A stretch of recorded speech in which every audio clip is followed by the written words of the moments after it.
What's going on, guys? Welcome back to another David Rams live stream. How you all doing? Let me know in the live chat. As always. Right, what are we doing today? Let's get into it. Well, I just saw that Joey had put out a couple of interesting videos. One of these videos is him getting into it with the UK's possibly #1 numpty right there behind Piers Morgan. Gareth Wyn-Jones. He's a farmer over in the UK. Well, I guess Wales. I think he's based out of Wales. And he's just a proper top-class numpty. He's about as numpty as it gets. He's just a melon. Proper melon, right? And in this TV debate they had, it's next level. It's so bad. It's this one here. From Joey's page. You're deluded. Vegan and farmer clash in live TV debate. Guys, listen, this one, it's so on so many levels just proves that this guy is a top-class numpty. He possibly overtaken Piers Morgan. I don't know. I mean, at least Piers Morgan in some cases and some topics speaks a little bit more sense, right? There are occasions where he shines through and you're like, hey, for once, you know, me and Piers got something in common. This guy though, no, I've not had that moment yet, and I doubt we will. So that's what we're going to do today. We're also going to take a look at another one of Joey's videos, which is him debating some hardcore Jewish dude, which I'm very interested to see how that goes. I haven't seen that yet. And I've got a video lined up from Vegan Muscle Outreach, where they debate a non-vegan who also owns a sanctuary. Let me just repeat that for you guys. A non-vegan sanctuary owner they debate in the street, which I bloody just what? I've not seen the whole video yet. But anyway, we're going to watch that as well. And one of you guys, going by the username vegan, which slims it down, you sent through a video to watch last stream, but I didn't get to it. So that's in the list for today as well. It's about a singer, a rock singer, a very famous band, Stained. If you guys, anyone from the born in the 90s knows them. And he did something really horrible and Peter's gone crazy at him. So we're gonna take a look at that as well. What else do I have lined up for you? I'm just gonna make sure you know what we're here for, and then we'll get into it. There's also one more video we might do today, which is it's like a short documentary. It's 14 minutes about vegan vigilantes that I think it's from Australia. And I'm going to try and watch that with you guys. It's like covering vegans who go and liberate animals, right? Saying are they criminals or not. So I thought that would be interesting from the mainstream media, that is, not from a vegan page. It might copyright strike me, so we'll just have to be careful with that, see what happens. I don't know if it'll pause the stream or whatever. That'll be a bit later on. All right, who've we got today? Let's have a look. Mark, what's up, mate? Miguel, hello. Yordi or Geordie? Is it Yordi? I guess it's Yordi, right? Or Geordie. I'm just feeling spicy today, guys. Feeling like giving your names a proper good go of it. Saying them the right way. Got the real thing. Hey, guys, what's up? Hope you're all having a lovely Sunday. And hopefully I can make your Sunday a bit more lovely. As always, guys, if you got something you want me to say or want me to react to or want me to see or respond to, drop me a message with the Streamlabs link, which is right there in the pinned comment. That's how you support me in my work, and also that's how you get me to notice whatever it is you want me to notice if I'm not catching it in the live chat, or if it's just something extra special, or if you just want to be an absolute legend, basically. That's how you get me, all right, guys? So definitely do some of that for us today. Let's get that train rolling too. All right, let's have a look then, shall we? Let's get into the video itself, the one from the the title and the thumbnail, where I'm calling him a fool. You'll see why I'm calling him a fool right now. So here we go. Joey Carbstrong, you're deluded, vegan and farmer clash in live TV debate. Joey Carbstrong versus Gareth Wyn-Jones. Out the back and you go, oh look, I've got these hens. Oh, skipped forward, there you go. I'm sure you haven't even stepped foot in a free-range egg barn. You've got your own few little hens out the back and you go, oh look, I've got these hens. Anecdotes, character attacks. Farmers are working hard to feed the nation affordably and sustainably. Go and buy a free-range egg, they're fantastic. Free-range eggs are a scam. And Gareth, if you want to stand by the free-range egg industry, do it and see what happens when all of the footage is released to show the abject suffering and cruelty that happens in this industry. And I don't know how you can defend it unless you're just a spokesperson for the industry, which we all know you are. They're very tasty, nutritious, and they're part of a balanced diet. He's just deluded. All right. Now it's here we time for a go. bit of a gear change this morning, because it is that day of the year that we might all have marked in our calendars. We certainly do. It's World Egg Day. It's upon us today. Tom, what's your favourite way to have eggs in the morning? Do you know what? I am I've been skip thinking through of these fried egg numpties. omelette. Let the eggs speak for themselves. You take them off the heat. Let's just try and get to where the debate starts, hey? Joey Okay, here we go. now is the farmer Gareth Jones and animal rights activist Joey Carbstrong. Let's start with you, Joey. What's wrong with an egg?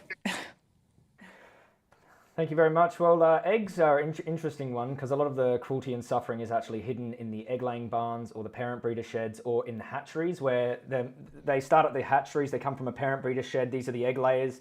They get hatched and the males and the females hatch out of the eggs. The males are useless to the egg industry, so they'll be either gassed to death or put in industrial blenders on their first day of life, fully conscious. This happens for free range as well.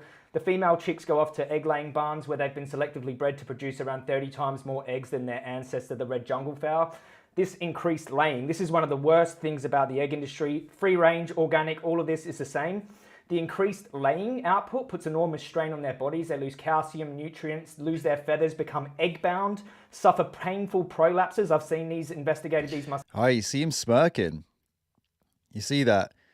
He actually finds that funny, Gareth Jones. You see, this is where you get to see the real him. And this is what's funny is later in this video, he tries to play semi-victim card and also animal lover card kind of thing. But Joey's just explained some of the most horrific things that happen in this industry, and he smirks at it. Now, the thing is, right, with this farmer, any farmer that hears this, and imagine Gareth Jones is a farmer who's against those things. Just imagine he actually is. Let's just give him the benefit of the doubt, right? Which you'll see later on. He wouldn't be smirking at this point. He would be nodding, ready to say, do you know what, Joey, you're right. This does happen, and I'm against what you just said there. I'm against all of that. I do it in a different way, blah, blah, blah. But he's not against it. The fact is, this guy, you'll see as it comes as we go on, he's borderline psychopathic. He does not care for animals at all. They are products to him. They are nothing to him. And you'll see a little bit of that as we go through here. You'll see him faking it like psychopaths do. They can fake charisma. They can fake empathy, right? And they're quite good at faking it. But the fakery, oftentimes with these type of people, it comes off as too squeaky clean. And you'll see this is what happens with him. Myself, and many end up suffering on the floor where the other birds peck them to death. And these conditions are rampant in free-range RSPCA assured systems as well. Free-range eggs are a scam. They can house up to 16,000 birds in a barn. Some house 32,000, and they put a dividing wall down the middle to meet an RSPCA stocking density standard. These are factory mega farms, these free-range eggs in the UK. 55% of eggs in the UK come from free-range, but what they're doing is they're displacing the caged hens. See him still smirking again, you see? I'll repeat what I said, right? It's important. If he actually was against all the things Joey's saying, which he says he is soon, or he kind of alludes to that, he wouldn't find this funny at all.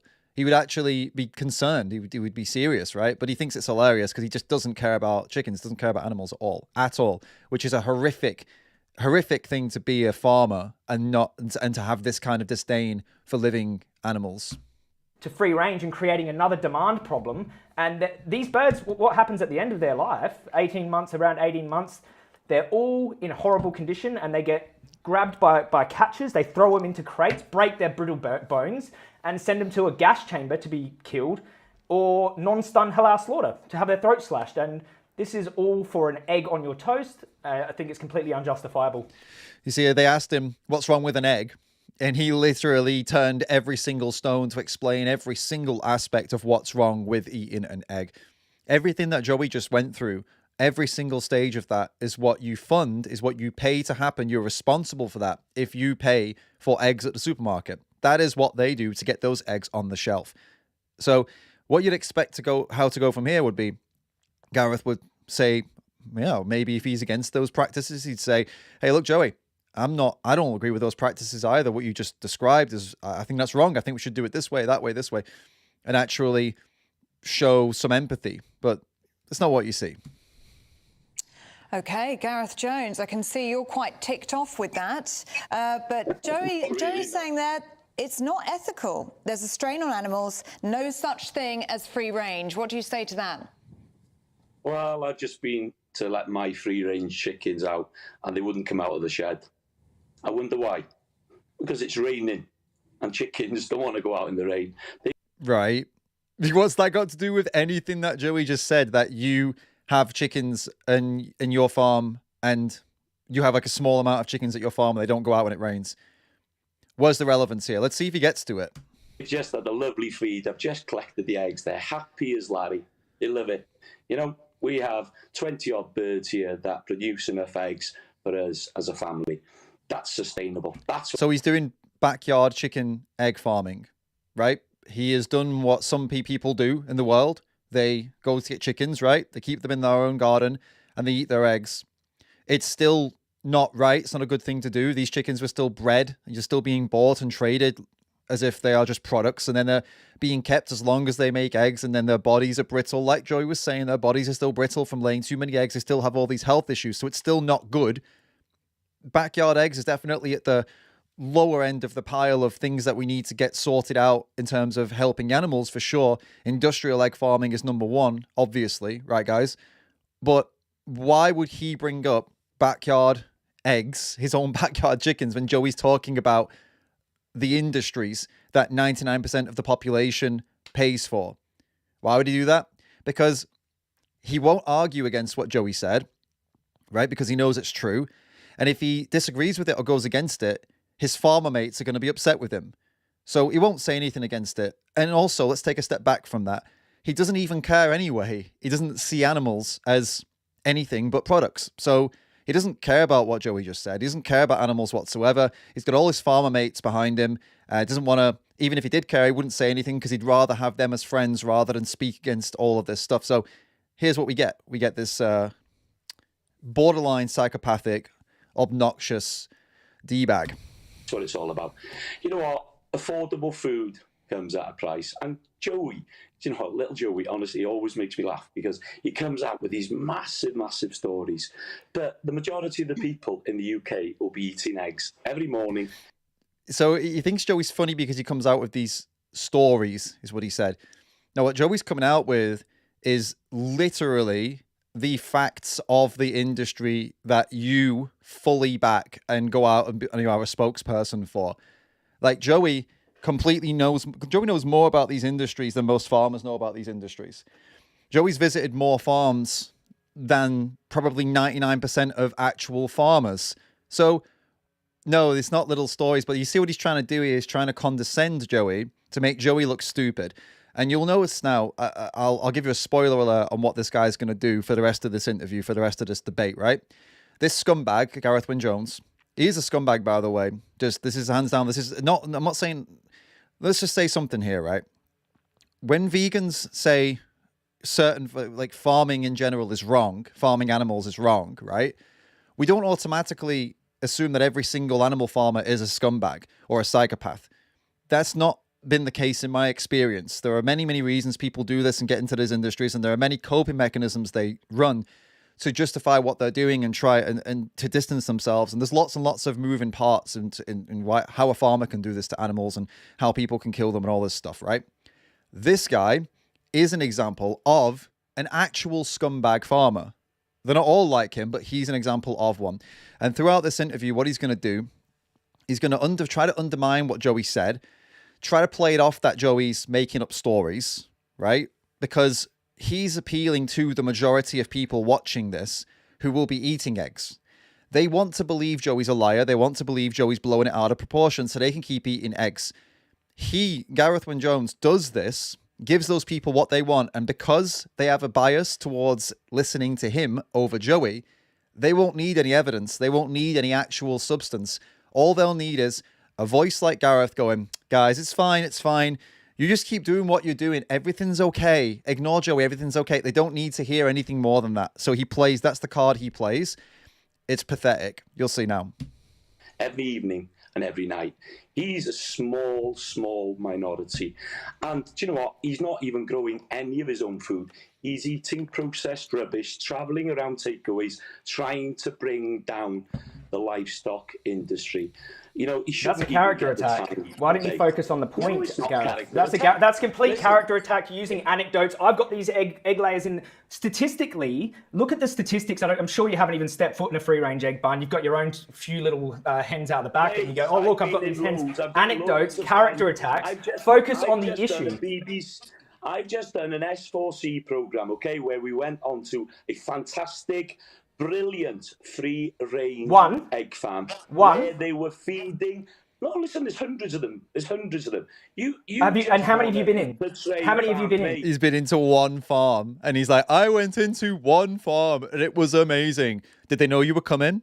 Yeah, of course they knew I was coming. What were you going there to see, like standards and like he said some whatever he said SEC whatever it was? So they were prepped. They knew you were going to come and investigate or whatever, view their farm. And oh wow, it was really nice, and they'd kept it nice and clean, and everything was working as the. Oh yeah, what a shock! Who knew?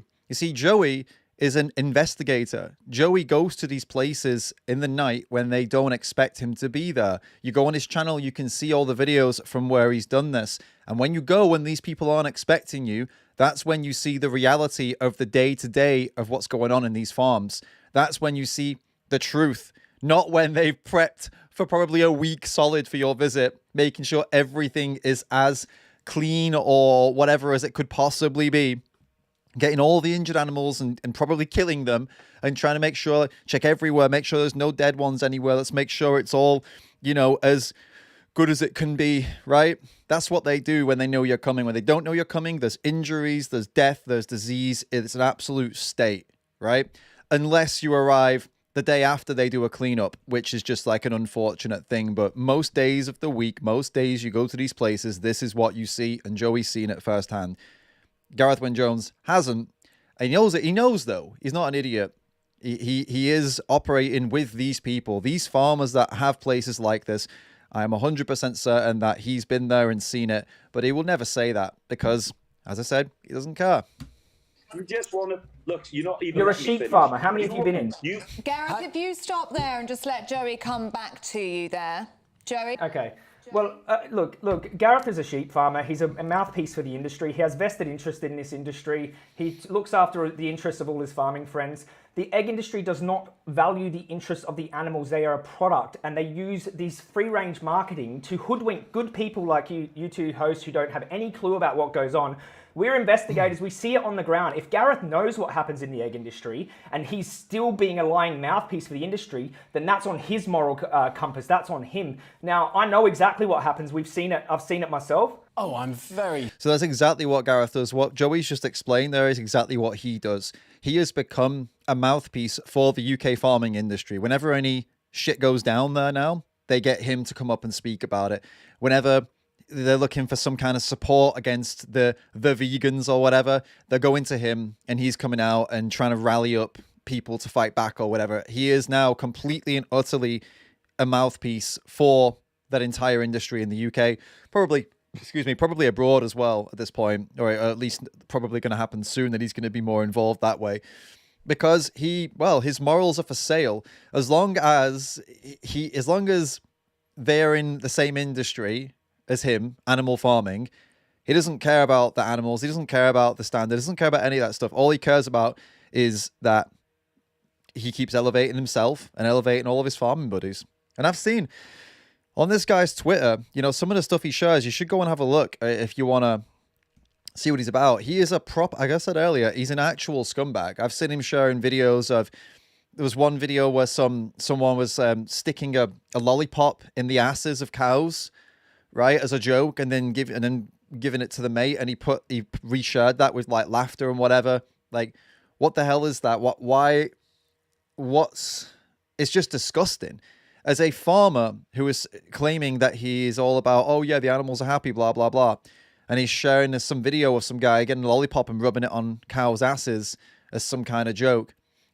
This industries are all about that. The animal farming industries, they're all about messing with animals, taking away their dignity. They have no dignity. They don't even see them as animals with similar I don't know, systems to us, similar like bodies to us, like an animal's ass or an animal's, you know, sexual organs.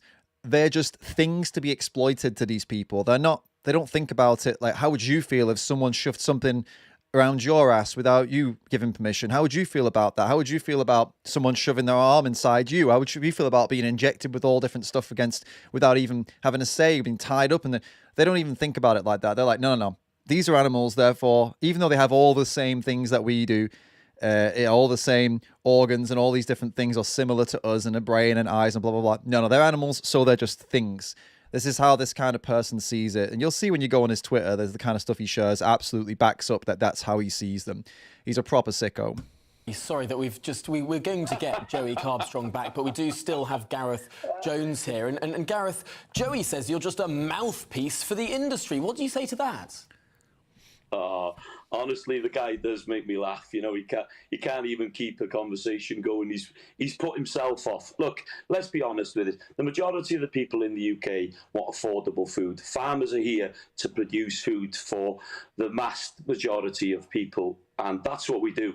Go and buy a free-range egg. They're fantastic. Yeah, completely avoided what Joey said. Like I told you earlier, his game plan today was to not engage with what Joey said, to not engage with the facts that Joey put forward about all the investigations he's done about how the egg industry works.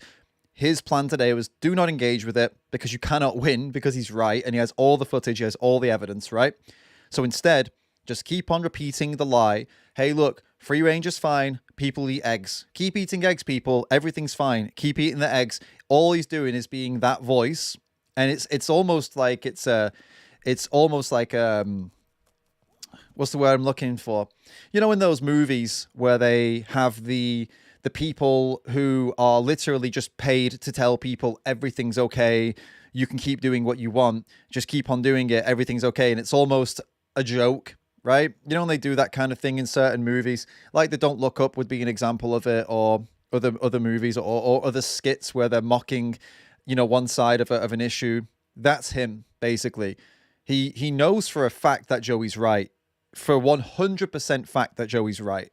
But as, the 40-year-old vegan just said, he is a shill. Dystopian, that's the other word I was going for. You know, there's dystopian future movies where they have the propaganda machine from the establishment, and they're just telling you what you need to hear, right, to keep on going.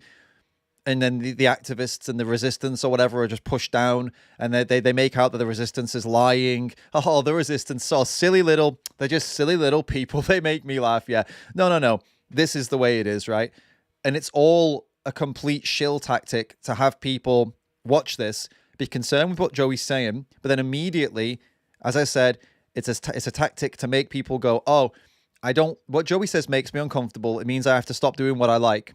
What Gareth says makes me comfortable and makes me feel good about what I'm doing, so I can keep doing what I like. Therefore, I need nothing more than this tosspot to tell me everything's okay and I'm going to keep doing what I want. That's literally what he's doing here. And it is so scummy. I can't imagine being so morally corrupt that you would do this. Like, what kind of disgusting scumbag do you need to be? I mean, your family must be ashamed of you.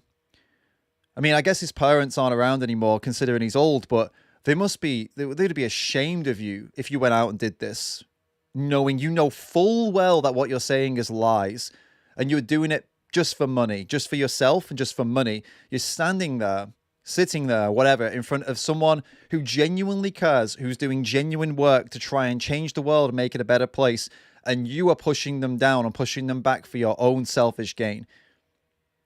And like I said, you know, to be a family member of this guy, you'd just be ashamed. I mean, what a sick existence, you know? It's embarrassing. We sell our little eggs, what we've got left, as butt nuggets at the bottom of our road in an honesty box. People will come from all over the place to try them. Farmers are working hard to feed the nation affordably and sustainably. Again, he talks about his own chickens for some reason, as if that's not what Joey was talking about. And then he goes back to his establishment propaganda. Farmers are working really hard to feed the nation, because then what does that do in someone in the UK? It triggers a sense of nostalgia. It triggers nationalism. So then they feel bad. They feel like, hey, you know what? These poor farmers, they are working hard. Joey's just trying to ruin it all for them. Yeah. Thank you for giving me that. Now I'm going to keep on doing what I was going to do before. He knows exactly what he's doing. This is how the propaganda machine works. This is how they do it. He is just a mouthpiece for the meat and dairy and egg industries, for the entire animal industry. It's the stuff that they put out themselves. And I would put money on the fact that they're paying him specifically to do this. I would bet that he's getting some funding, an extra kickback from them to do what he's doing here. This guy is just out there to try and change an ethos because he's got his own problems and he just cannot understand that people have a right to eat what they want. Unbelievable. He's trying to do it because of his own problems and he can't understand people have got a right to eat what they want. When in this interview or ever in the history of Joey's work has he ever said, you don't have the right to do what you want? He said, I don't think he's ever said that, right? You can do whatever you want. No one can stop you from doing whatever you want. What vegans are trying to do, as well as the police, right, is to encourage you to not do that. For example, right, you could go and murder a human if you wanted to. You could do whatever you want. You've got the right to do that. The consequences of that will be that you go to jail and that person and their family, that person's now going to be gone and their family's life will be ruined. But you could do it. You could do it. It's your body, your choice, right? Now, where we come back here is to say, yeah, and now bring it to animals, right? Okay, currently, it's even legal for you to do that to animals. It's illegal for you to do that to humans. So there'll be consequences, direct consequences. With animals, there are no consequences. So there's more of an encouragement to do it. All that we say is, we'd rather you didn't do it because an animal deserves to live. They have an experience, subjective experience like we do. They don't deserve to have what happens to them happen to them. They don't deserve to be bred and abused and go through all of this that Joey went through earlier, all this abuse and all this violence for the sake of a sandwich, right? But you still can do it. No one can physically stop you, right? That's how it is. But you shouldn't do it, right? That's what we're trying to say. You shouldn't do it because it's horrendous and violent. And I'd like to believe you're not a horrendous, violent person. The same reasons you wouldn't go and murder somebody, despite the fact that you go to jail or whatever, death sentence in some places. But that's not the reason you don't do it, because it's punishment. The reason you don't do it is because you're not a piece of shit. You're not violent, and you wouldn't want to cause all of that harm and suffering. So they apply that to animals, and it's the same. You won't go to jail for eating animals, but you're still causing a lot of harm and suffering, right? So the fact that he thinks that Joey's whole thing is that you're trying to tell people that, what to do or no, he's trying to encourage them to choose different choices. The same way you teach your kids to not hurt other people. Right? When you teach little people, young people, you try and teach them why not to hurt others and why not to say certain things, why not to do certain things, because you want to be a good person. You don't tell them, you will not do that. I will physically, put you in a cage or whatever to stop you from doing those. No, you try to give them the best lessons you can. That's what vegans are trying to do here, trying to put these lessons out and encourage people to make different choices, right? At least that's how I see it from my perspective. Guys, give me some broccolis if you agree with what I'm saying here. Or if you don't, pop in the chat and let me know if there's another way around this, how you feel about this. Let's get back into this. And he just can't live with it. And as a vegan, what about the animals' rights? Do you care about the animals' rights, Gareth? If we just let Gareth finish. He doesn't grow an iota of his own food. Let's not forget, he's not growing anything. I'm a farmer. I grow my own veg. And let me tell you something. He's a complete numpty, isn't he? Oh, I grow my own vegetables, therefore I have a bigger say in this. How does that make any sense? We're not talking about vegetables. We're talking about the egg industry, the industrial egg industry. You've talked about your own chickens in your own garden. Now you're talking about your own vegetables and your own... Why? That's not the discussion on the table. But he's a master at this. He's diverting it because he knows this is what's going to win people's hearts, right? Unfortunately. And Joey's going to have more of a struggle doing that against somebody who is making people feel good about bad things. there'll be more creatures dying for me to put my veg on my plate than any of my meats. Right. This guy will never tell you that because he lives in cloud cuckoo land. He's never grown anything. He doesn't understand the farming industry, and the majority of the food that he'll be eating will be coming from a processed factory, and that's just fact. Joey, back to you. Yeah, I had a bit of technical issues there, but I'm sure Gareth just went, oh, my farm, my farm's my friend's farm. I've got 3 hens out the back. And Joey, what does he say? Joey eats processed food. I mean... It looks as though I just lost Gareth there, so I'll tell you, Joey, what Gareth was saying. He was saying... I don't think Joey responds to that little bit then, because I'm not sure if he caught it. I can't remember, but I'll just respond in case he doesn't. So he's saying... Gareth was saying more animals will, or creatures will be killed for his vegetables in his garden than for the meat that he eats. That's what he's claiming. And he says no vegan will ever talk about that. Complete and utter nonsense. I don't know where he is or what he's claiming or how he's claiming this all works for him or whatever, but it's complete and utter nonsense. If he is in some kind of cuckoo land, some fairy tale thing where he's got, I don't know, 1 animal a year or something or something like that, and he doesn't feed them any grains or anything like this. He just literally takes them and walks them around all the different places to eat grass, and then he eats that, kills and eats that animal, and that's what he's basing it on.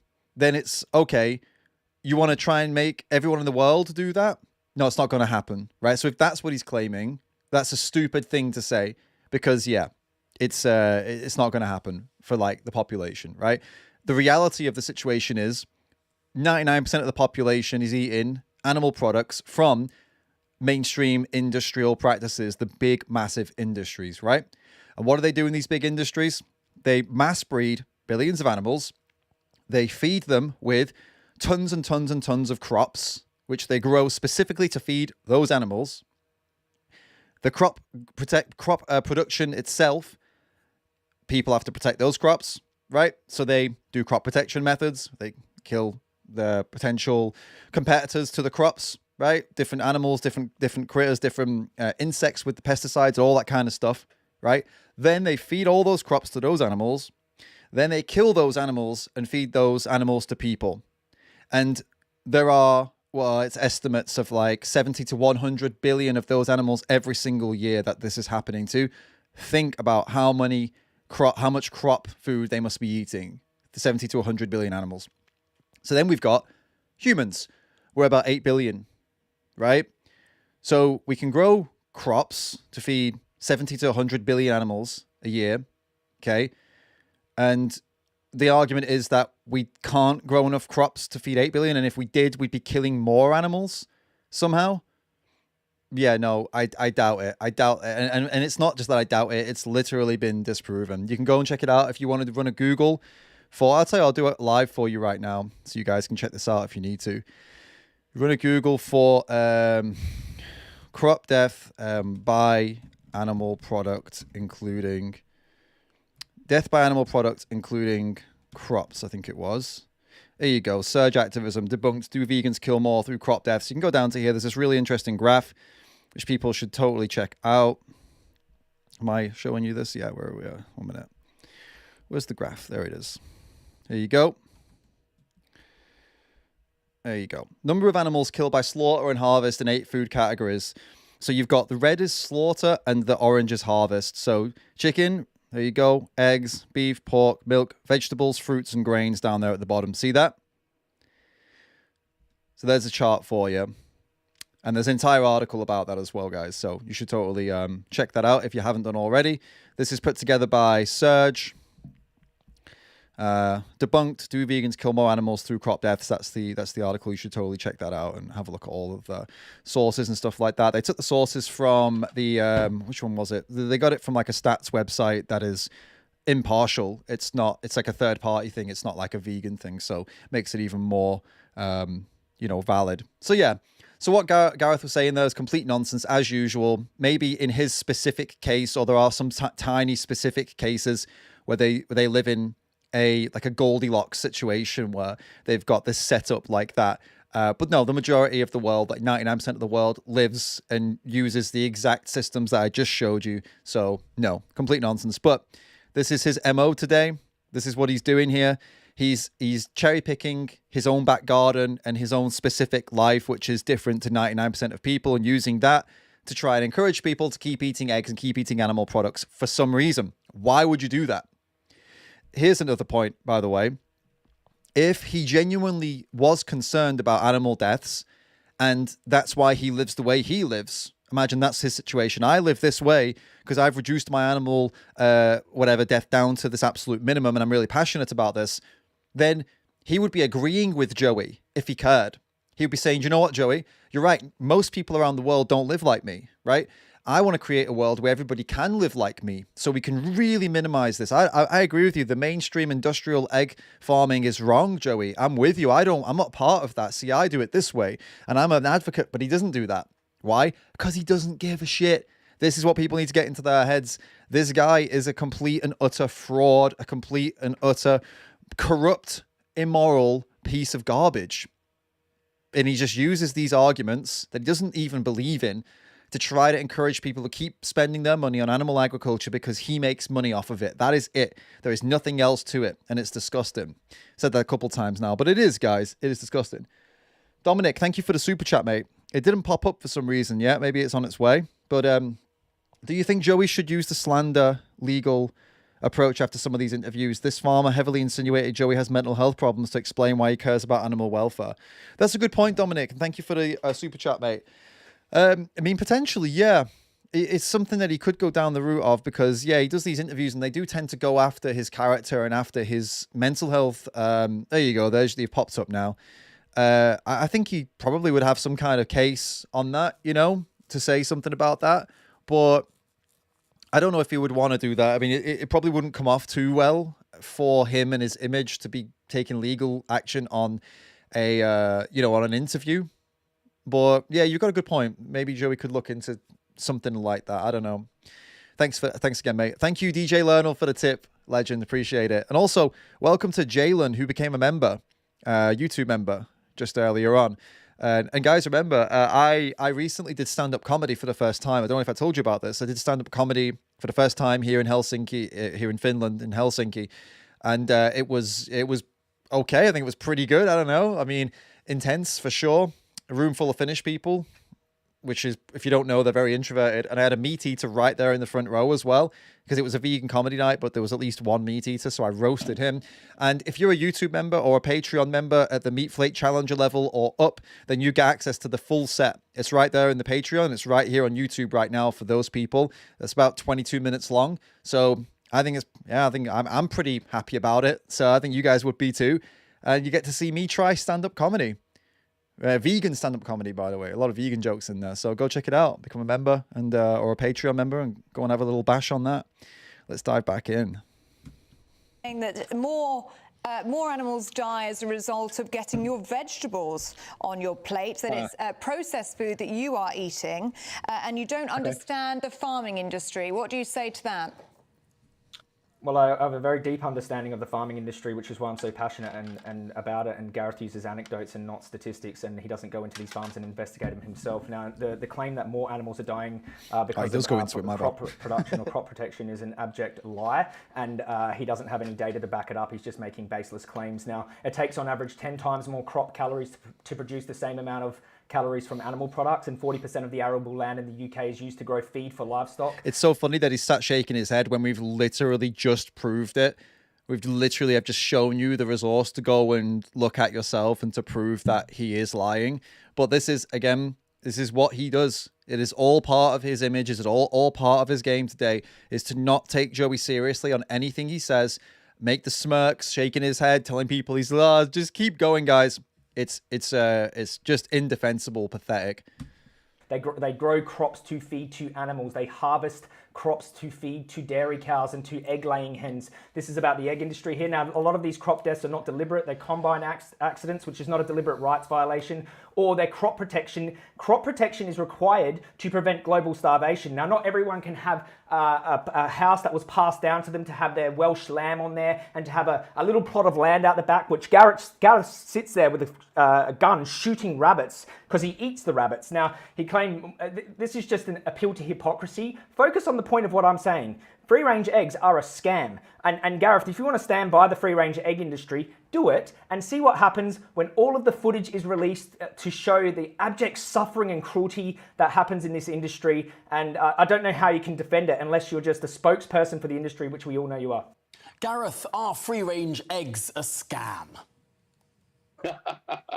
No, they're very tasty, nutritious, and they're part of a balanced diet. He's such a okay. I honestly, I keep wanting to drop some serious language with this guy, but I'm restraining myself because he just, he probably wants that. But he completely diverts away from what Joey said to go for his complete nonsense propaganda that what is it? Healthy and nutritious and part of a balanced diet. Because that is, watch any ad on TV for any animal product where they're trying to sell it to you as something you should eat for health. It is this, what he just said is exactly what they say. Nutritious, good for you, part of a healthy, balanced diet. Part of a balanced diet. A good source of this, a good source of that, and a da-da-da-da-da. And so when faced with a moral question, Joey's questioning here the morals of support in this industry, he just defaults to the programmed propaganda, the pre-programmed propaganda, because that's what people are used to hearing. Most people will switch off when they hear that and they'll go, oh yeah, it's okay. Back to my usual programming. I was questioning my usual programming for a second. Joey had some points, but now this guy's said the catchphrases. I'm back to just whatever. I'll just keep doing what I was doing before. Sick. Yeah, he's just alluded, and you're going to get good, bad and ugly in every industry, and there's going to be a few bad eggs like everything else. We've got one sitting next to me there, but let's be due diligence, and let's make sure that the British public are getting good food on their plates. Again, the British public getting good food, it's all just the catchphrases. He's completely and utterly just a complete and utter disgrace of a person, and him saying that thing about the bad eggs. Oh, there's bad eggs, there's bad ones, there's good and bad. No, that's another way to dismiss real problems. That's the kind of thing that they said about lots of different things. Like when people started bringing up the problems with the police over in the USA, that they're quite abusive a lot of the times. They overuse their powers and things like that. And the response to that was, there's always going to be some bad ones. There's always going to be a couple bad ones. And it's like, well, yeah, there seems to be a lot of bad ones. Like just saying there will be some bad ones doesn't actually deal with the issue that there are a lot. And in the animal farming industry, it's not a couple of bad ones. The entire industry is literally dependent on abusing animals.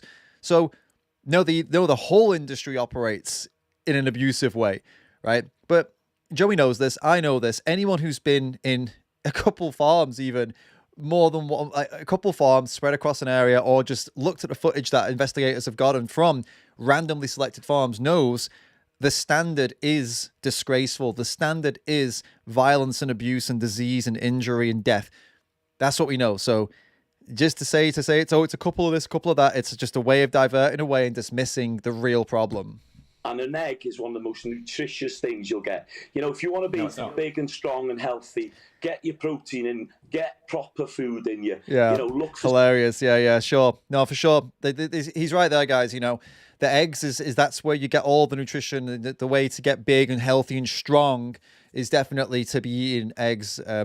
Me, as somebody who has been vegan for about 14 years, I think going on 15 now, and I was raised vegetarian as well, so never had meat and as part of my diet. So yeah, and I'm just falling to pieces. I don't have anything like to show for any of this stuff. I really just absolutely, and I've not, I've been trying to build muscle now for like probably about, I don't know, 6 months, maybe something like that. And as you can see, as I just showed you, there is just nothing going on there.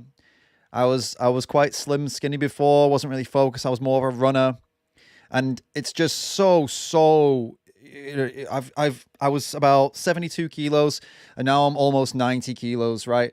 And it's just, yeah, plant protein just hasn't got me there. I've been eating eggs, guys. I've just had to get the eggs in, to get all those kilos on, because Gareth is completely right, Oh, man. Well, there you go. I've outed myself now. I just could just shut down the channel and accept that he's right and Joey's wrong, and go back to my programming, go back to my standard program, ignoring all the reality and all the facts, and ignoring the fact that protein is in practically every vegetable in varying contents and varying quantities, and that you can get protein in massive quantities from plant-based food, build muscle, get super strong if you want, get super ripped if you want, or just be normal if you want. You can do all of that with plant-based. But no, that's, what am I saying? No, that's the truth. We don't want the truth. We need to go back to our pre-programmed schedule, our establishment scheduled programming. We need to go back to that. Okay, meat for protein, milk for calcium, eggs for cholesterol, because you need to get your daily cholesterol in, guys. Jesus Christ. I'm gonna read some super chats before I go back to this fucking dumpster fire. It's just it's terrible. Dominic, thank you for the super chat, mate. Appreciate it. Vegan comedy cracks knuckles. Did you know vegans can in fact eat a certain breed of dog as long as it lays in some flowers, because it's a cauliflower? All right. Yep.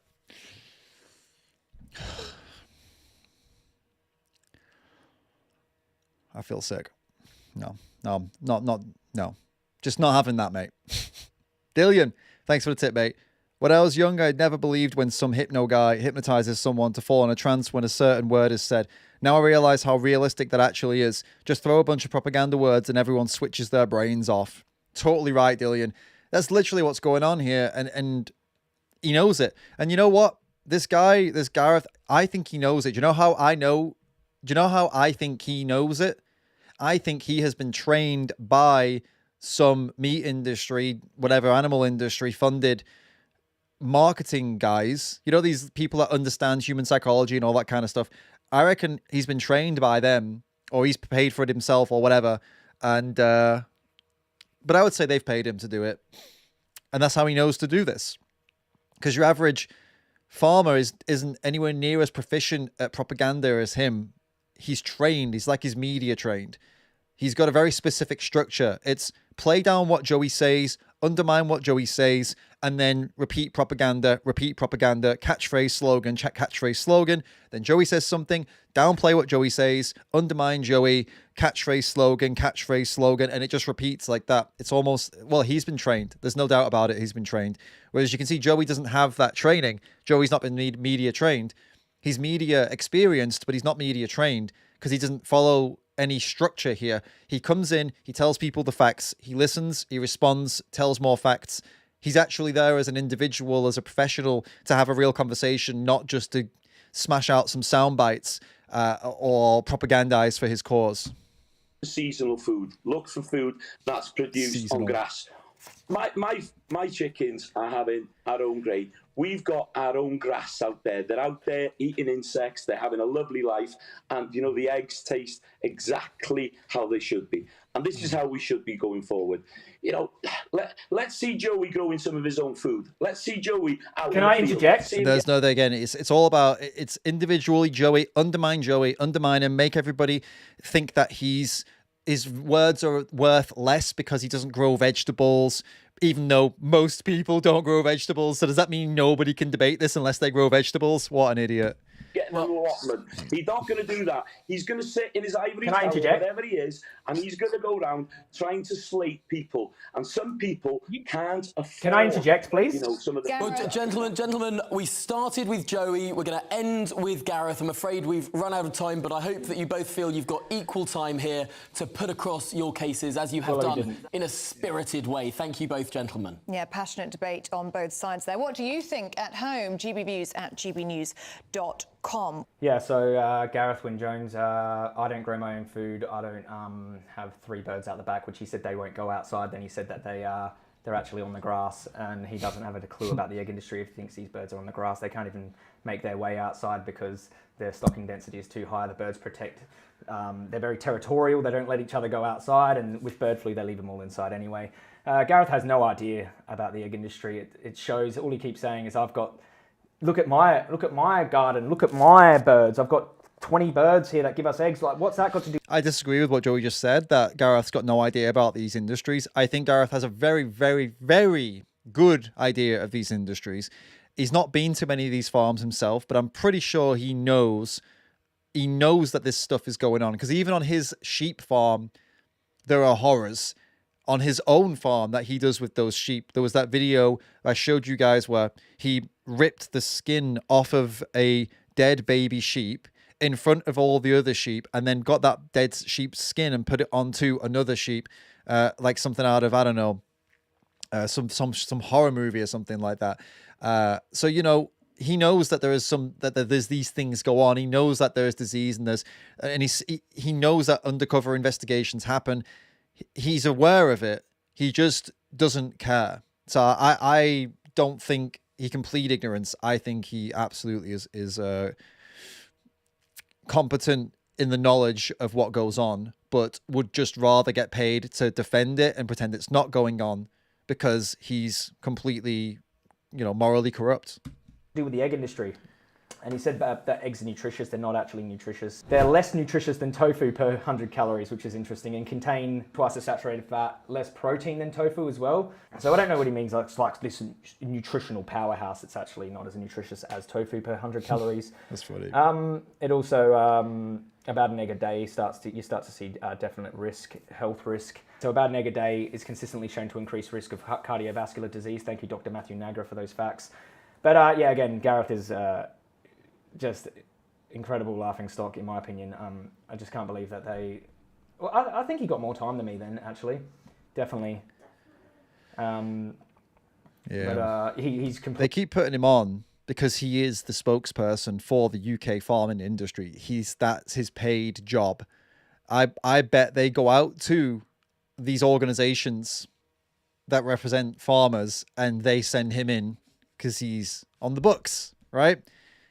I would put money on it, like I said earlier. So there we go, guys. That was a total shit show. Got to be honest with you, that guy, it's not many people that I see online that I think like, oh, you know, he needs a smack.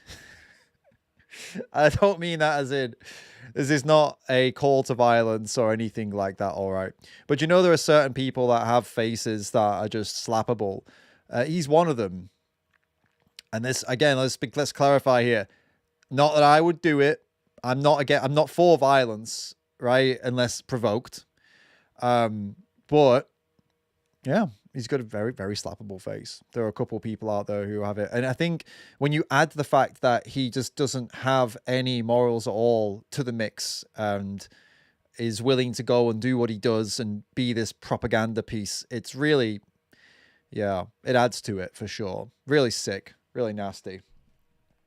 Said that a couple times that it's sick because I can't think of another word. It is sick what he does. It is absolutely sick.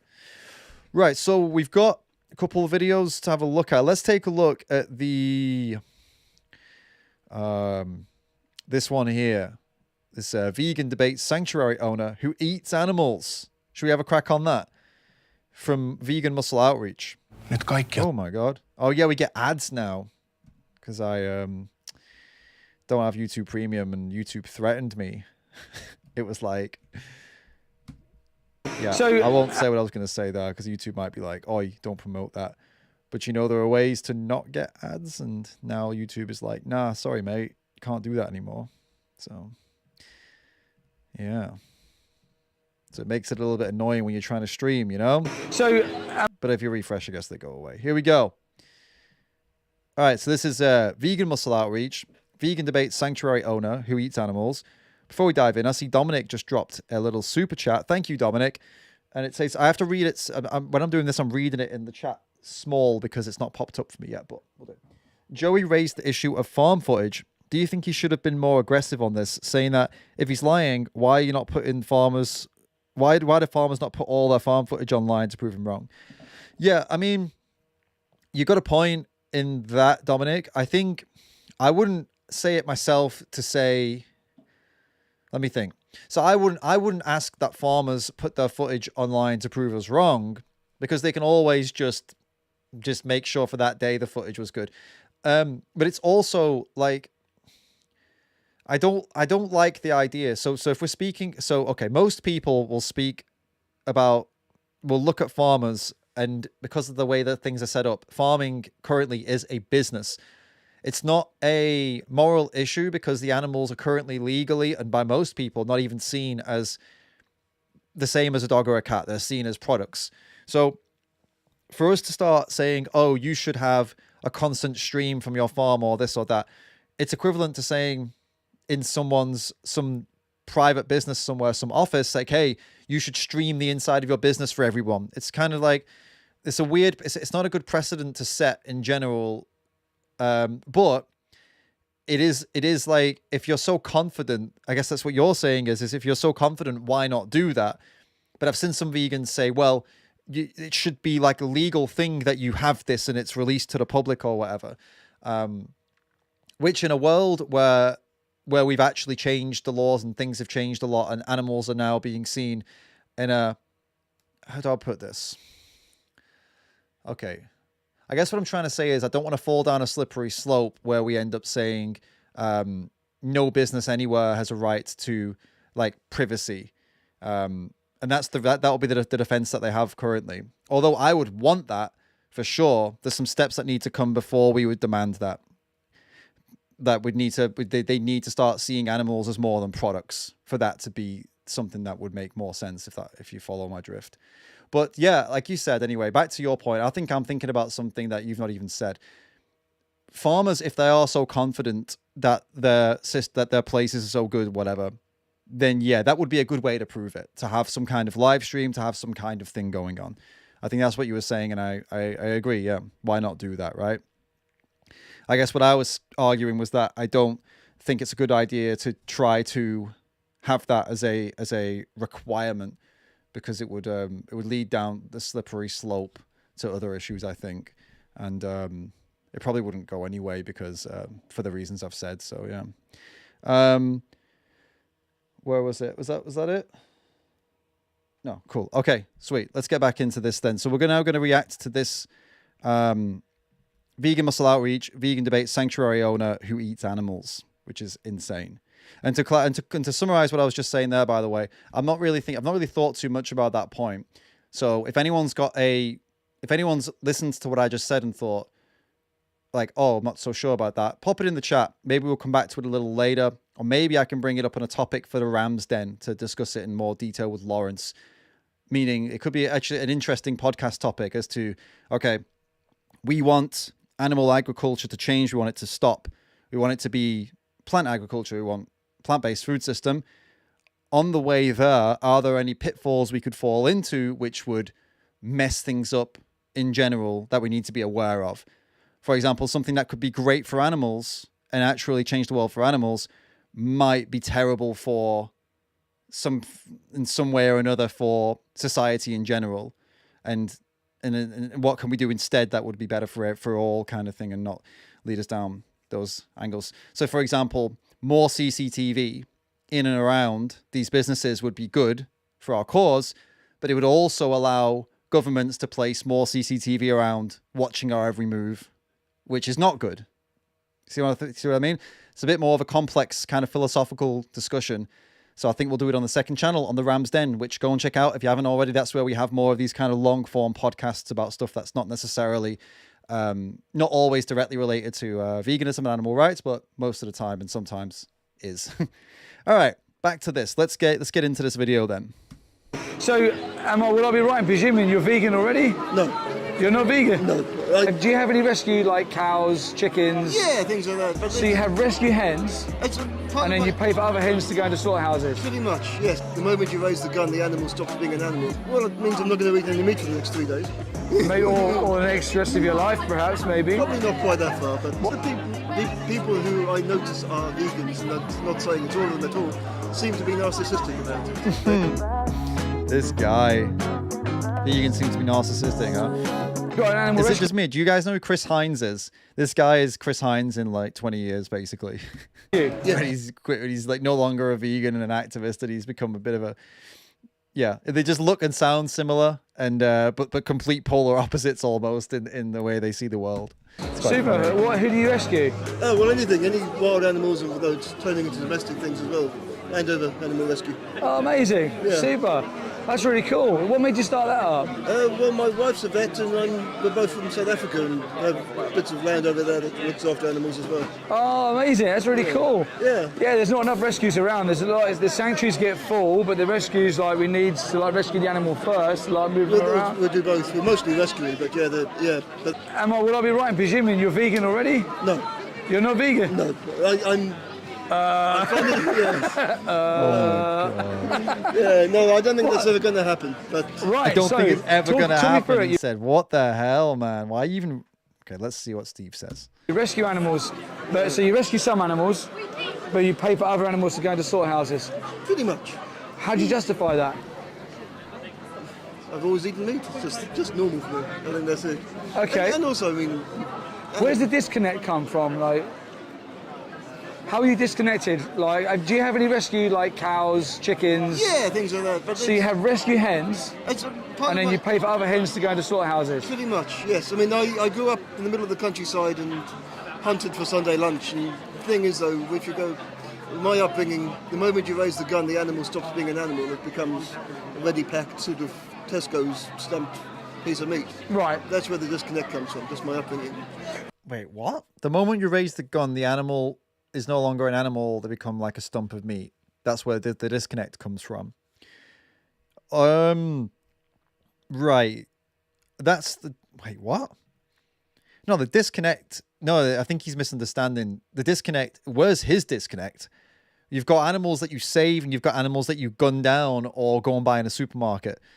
Why would you save some and gun down the others and eat them when you could just be a vegan? That blows my mind. Look at, and for those, by the way, we've had a couple people, well, we had the Gareth guy being like, you need the eggs to get strong. Look at the size of Steve. He's doing all right, isn't he? Hey, Natasha, thank you for the super chat. Keep flexing. I will do my best. I'll do my best to keep flexing. Hopefully we get some more muscles to flex one day. I hope to Steve's my goal. Look at him. I think Steve's a little shorter than me, which helps him out a little bit on the old biceps. I think even shorter arms. I don't know, Steve, if he's here. Do you have shorter arms than me? Do you think, mate? I've got a bit of a mission on my hands because I'm actually 6'2", which is about, I think it's 185 centimeters, maybe 186. Long ass arms. Look at this. Look how long my arms are. So I'm gonna do my best. Look at that. Ugh. So I'll do my best to get these bad boys fucking beefed up a little bit more. But it's called my arms bad boys. So I've never done that in my entire life, but I did it on stream in front of you lot. That's embarrassing right there, guys. It's embarrassing. I'll never do that ever again. My bad. Oh, he's here as well. There we go. Steve, in the chat, let me know. Is it true or not? No, he's an absolute monster, Steve. Goals. But then you're not disconnected now because you're rescuing animals. There is a cognitive dissonance. There is definitely a big cognitive I'm really pleased you picked up on that about me having to sort of... No, I've always been aware of it. So, like, what would stop you being vegan? If you have this, you're aware of the cognitive dissonance, and you're aware that animals are somebody who warrant being rescued and then given sanctuary. Yeah. Like, what's stopping you from being vegan and living your lifestyle completely supporting animals rather than paying for some animals to be killed for your taste pleasure?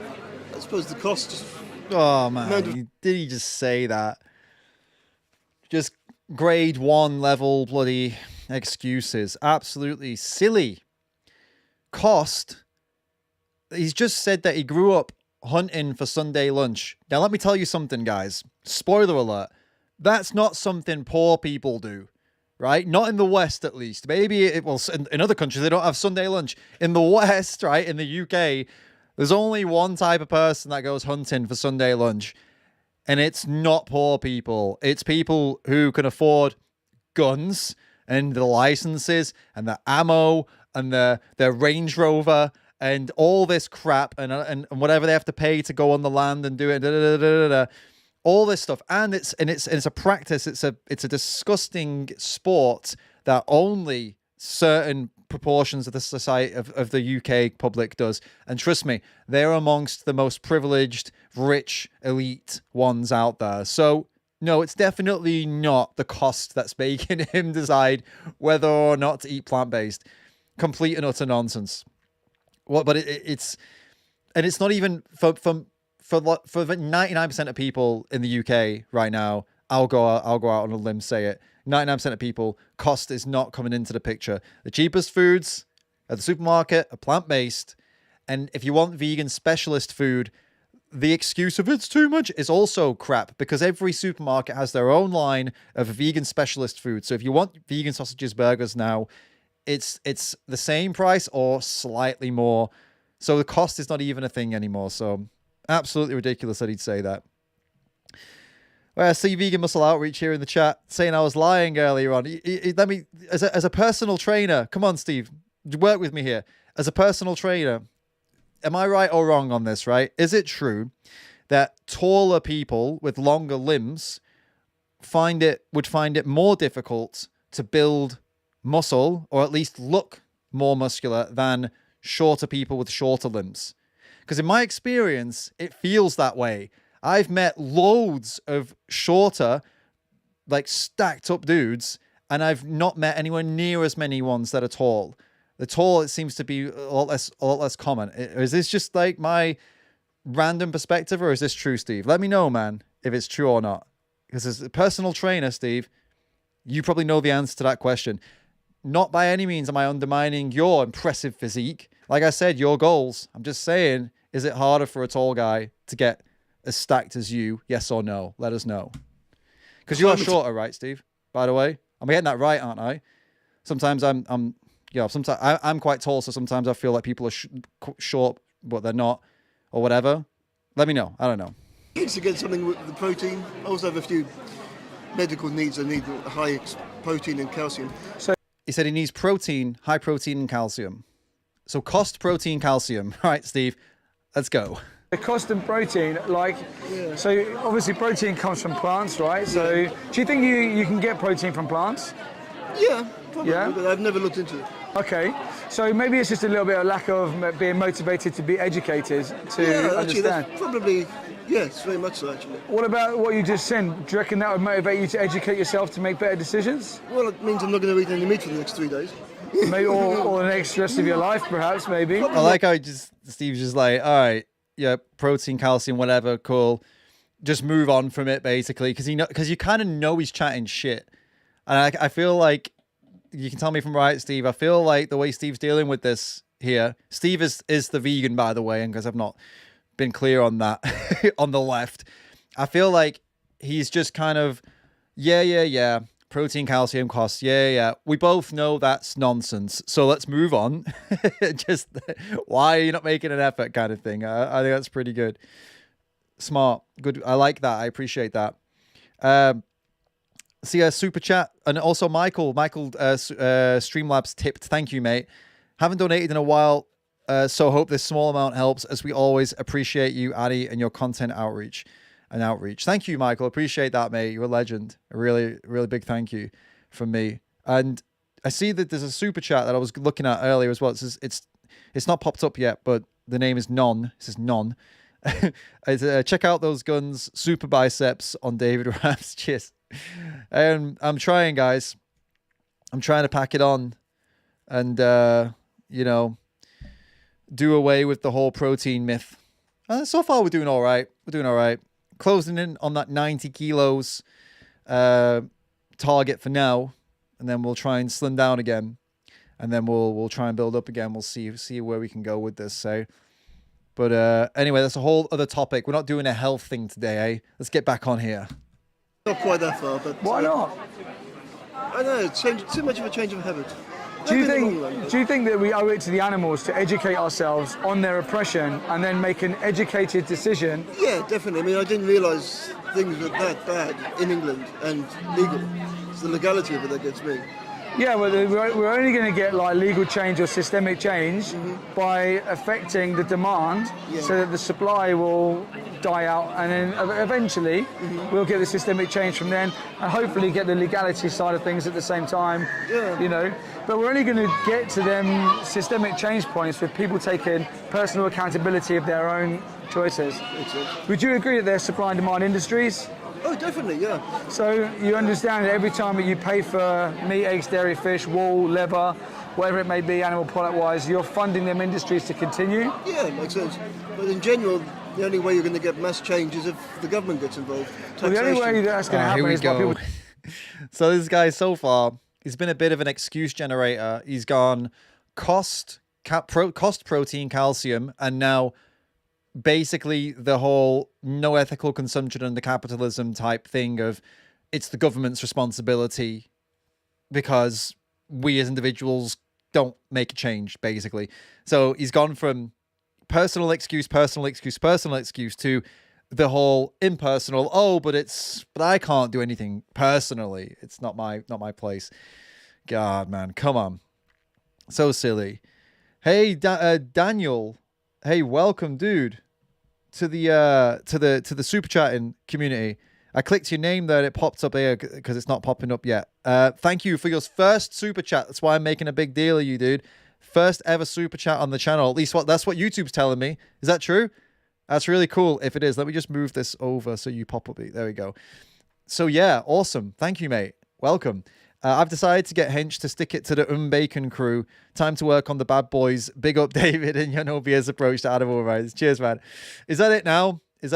Am I calling these the bad boys from now on? Is that how we're going to do it? A slip of the tongue. I've never referred to anything on my body as a bad boy. It's so funny how live streams can make you, or just the camera being on and doing this can make you say shit you would never say. I'm telling you guys. It's a nightmare doing this kind of stuff sometimes. Sometimes when you're kind of a bit, like I'm a bit tired today, to be totally honest with you, a little bit sleepy. Had a bit of a sleepy day, just kind of like plodding along, getting some work done and just kind of like one of those mellow days. And sometimes when you come on a live stream in this mood, all live streamers, all YouTubers will tell you the same. When recording themselves or streaming, sometimes you say stuff and you're like, why did I just say that? That is the...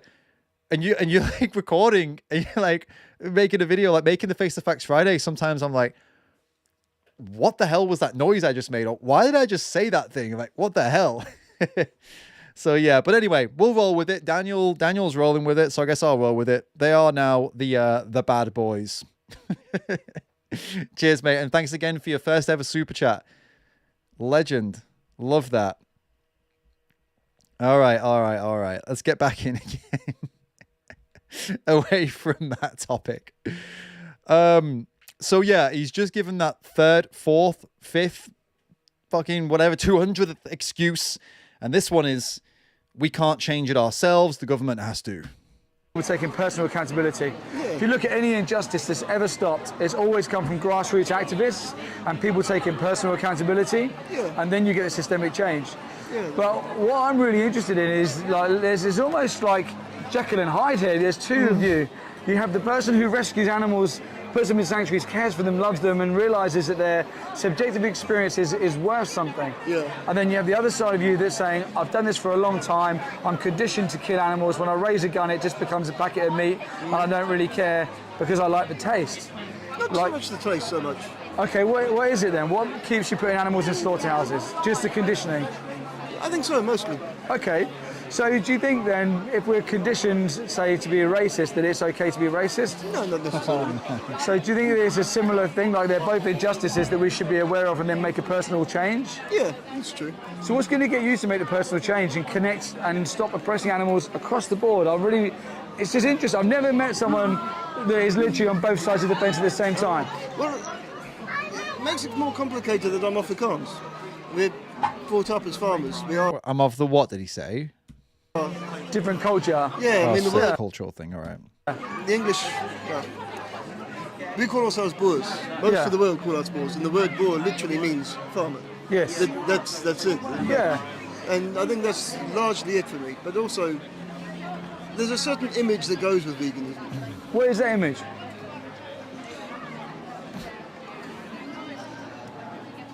there's a lot of nasty. Most of the people who I notice are vegans, and I'm not saying it's all of them at all, seem to be narcissistic about it. They are. You know the irony? In what way? The irony of what he's saying, that most vegans are narcissistic, is that a narcissist. Let's get the first. Before I say what I'm going to say, let's just bring up the definition for narcissist, right? A person who has an excessive interest or an admiration of themselves. Okay, so that's a narcissist. There it is, guys. Okay. Now, just keeping that in mind, I think it's hilariously ironic that he thinks that vegans are narcissists, because an excessive interest or an admiration of yourself usually leads you to making decisions that only benefit you, and because you're a narcissist, right? So that would mean most vegans before they were vegan loved burgers and pizzas and cheese, beef burgers, chicken nuggets, eggs, cheese. Said cheese twice because it's that important to people. And leaving all these things behind would have been quite a thing to... Why would you do that as a narcissist? If you're a narcissist, you wouldn't do that, because it's all about self-interest. It's all about me. Why would I give up the things I like? I'm a narcissist. I'm not going to give up anything that I like.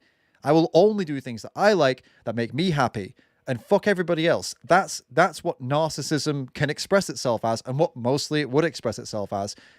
Narcissists going vegan, I mean, I suppose it could be, but they would more likely say they were vegan when they're not vegan, a narcissist, because they wouldn't give up the things they like because they're a narcissist, but they would want the pat on the back by the vegans. And that's what tends to happen with these influencers who are narcissists, and then they tell everybody they're vegan, but they're not. They're eating fish still. They're still eating their favorite animal products. They just cut out a lot of the other ones that they didn't really like so much, but they get all the accolades and all that from the vegans, and then they go ex-vegan, and you realize in their video about it, they never were vegan. It was all about the narcissism and getting the pat on the back and getting all the love from the vegan world. So that's how that narcissism works. Now, in this case, there is one of these two people here who's a narcissist, or more likely to be a narcissist. Steve. Is it Steve? Steve, who was just asked insightful questions. Is it trying to understand where this guy's position is and why he loves some animals and doesn't love other? Steve's not really mentioned himself and how he lives. I don't think he's even said that once. So Steve has been completely focused on this man. This man, on the other hand, has only been focused on defending himself for what he does to animals, talking about his upbringing and how he's been shooting animals, and that's how he was raised, and that his family are farmers, and that he wants to get the whatever protein and the calcium for himself, and how he feels like it's a cost problem, and it's all about me. So out of these two, in this case, who is more fitting this description? Well, I think it's the meat eater. So that's a textbook example of like a little bit of projection there, really. And really interesting that he thinks the vegans that are narcissists are in these situations.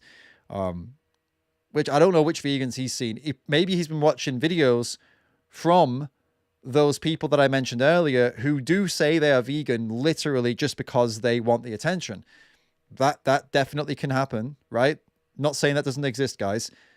That's why you want to stick to more YouTubers, Instagram people, whatever, Twitter, Facebook profiles who are in it specifically for animals. And you can ascertain that pretty quickly looking at the content. And then how often do they talk about animals? How often do they talk about themselves? And you'll figure out pretty quickly whether they're a narcissist or not.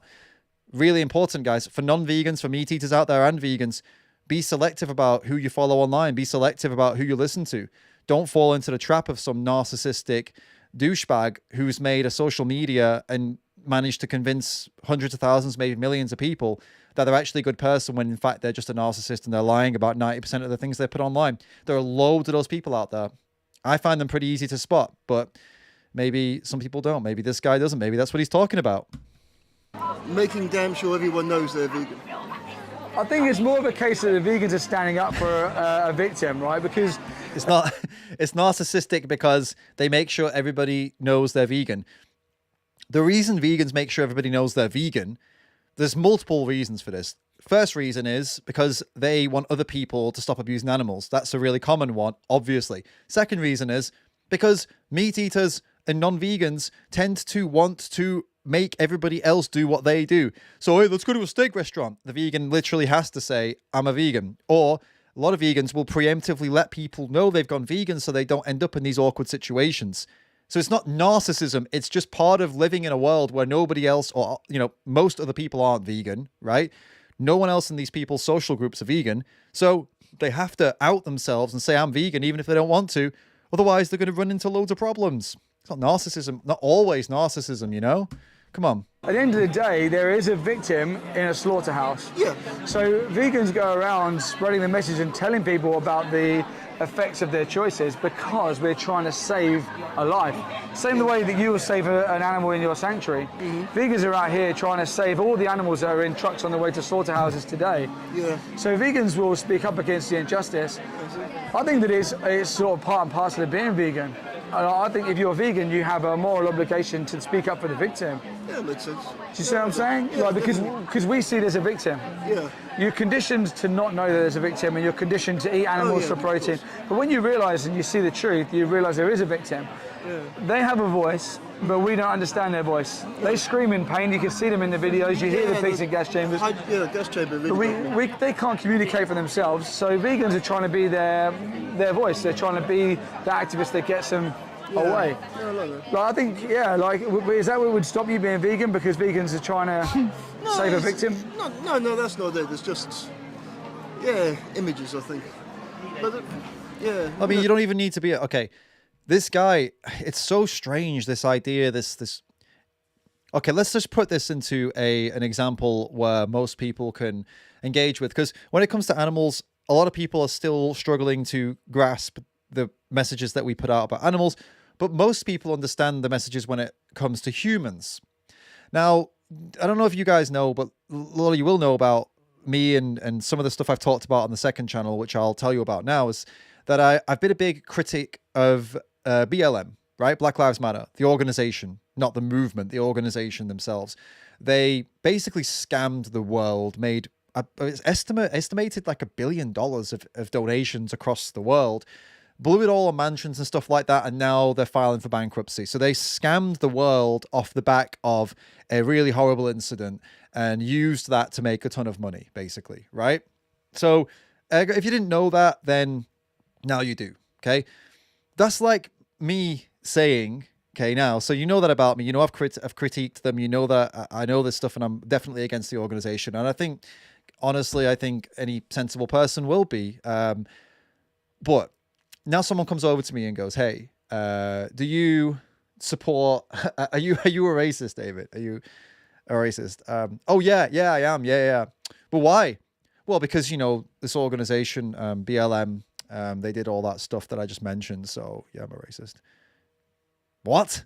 That doesn't make any bloody sense. See, I can be against racism and also not agree with that organization, right?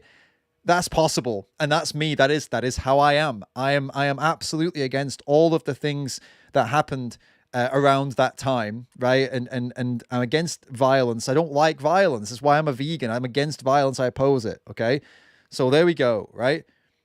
This guy. So for some reason, and a lot of people, for some reason, they just switch all of this when it comes to animals. They say, well, vegans are this narcissists or whatever, or they give a bad impression. Therefore, I'm going to be abusive to animals. What did the animals do to you to deserve that? Like, I'm going to be abusive to black people because BLM scammed people. What did they do? It was the organization that I don't like. It's not the people, not the average people on the ground just trying to live their lives. It's not the average animal just literally begging for their life that did anything wrong to you. It's your perception of vegans that is the problem here, right? Or imagine if all vegans were narcissists. Okay, they are all narcissists. Let's imagine that's the case. Okay, great. Why do animals need to be punished for that? That's insane. Just literally just go out and don't stab animals and don't pay people to hurt animals.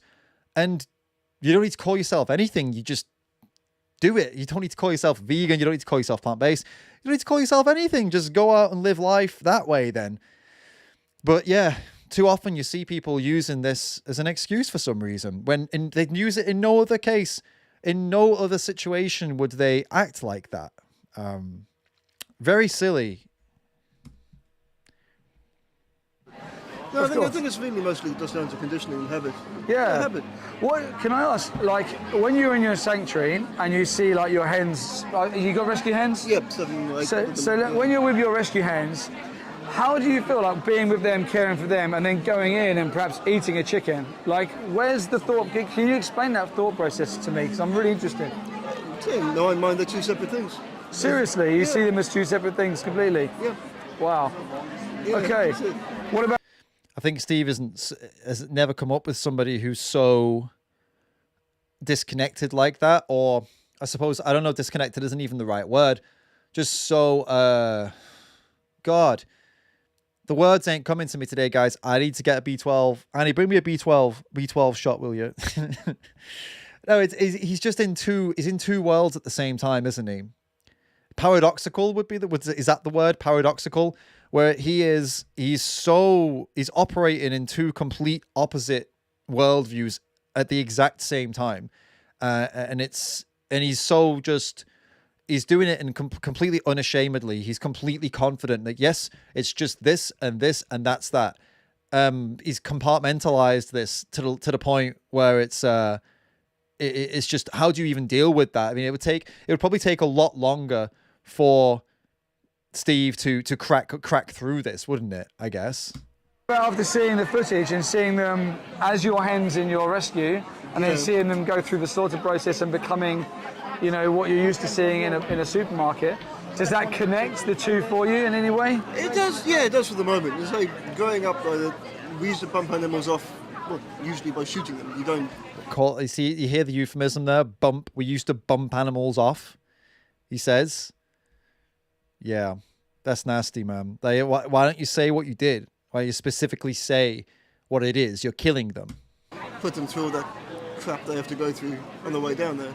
Do you think there's a nice way to take the life of someone who doesn't want to die? No. No. But there are better ways. What do they look like?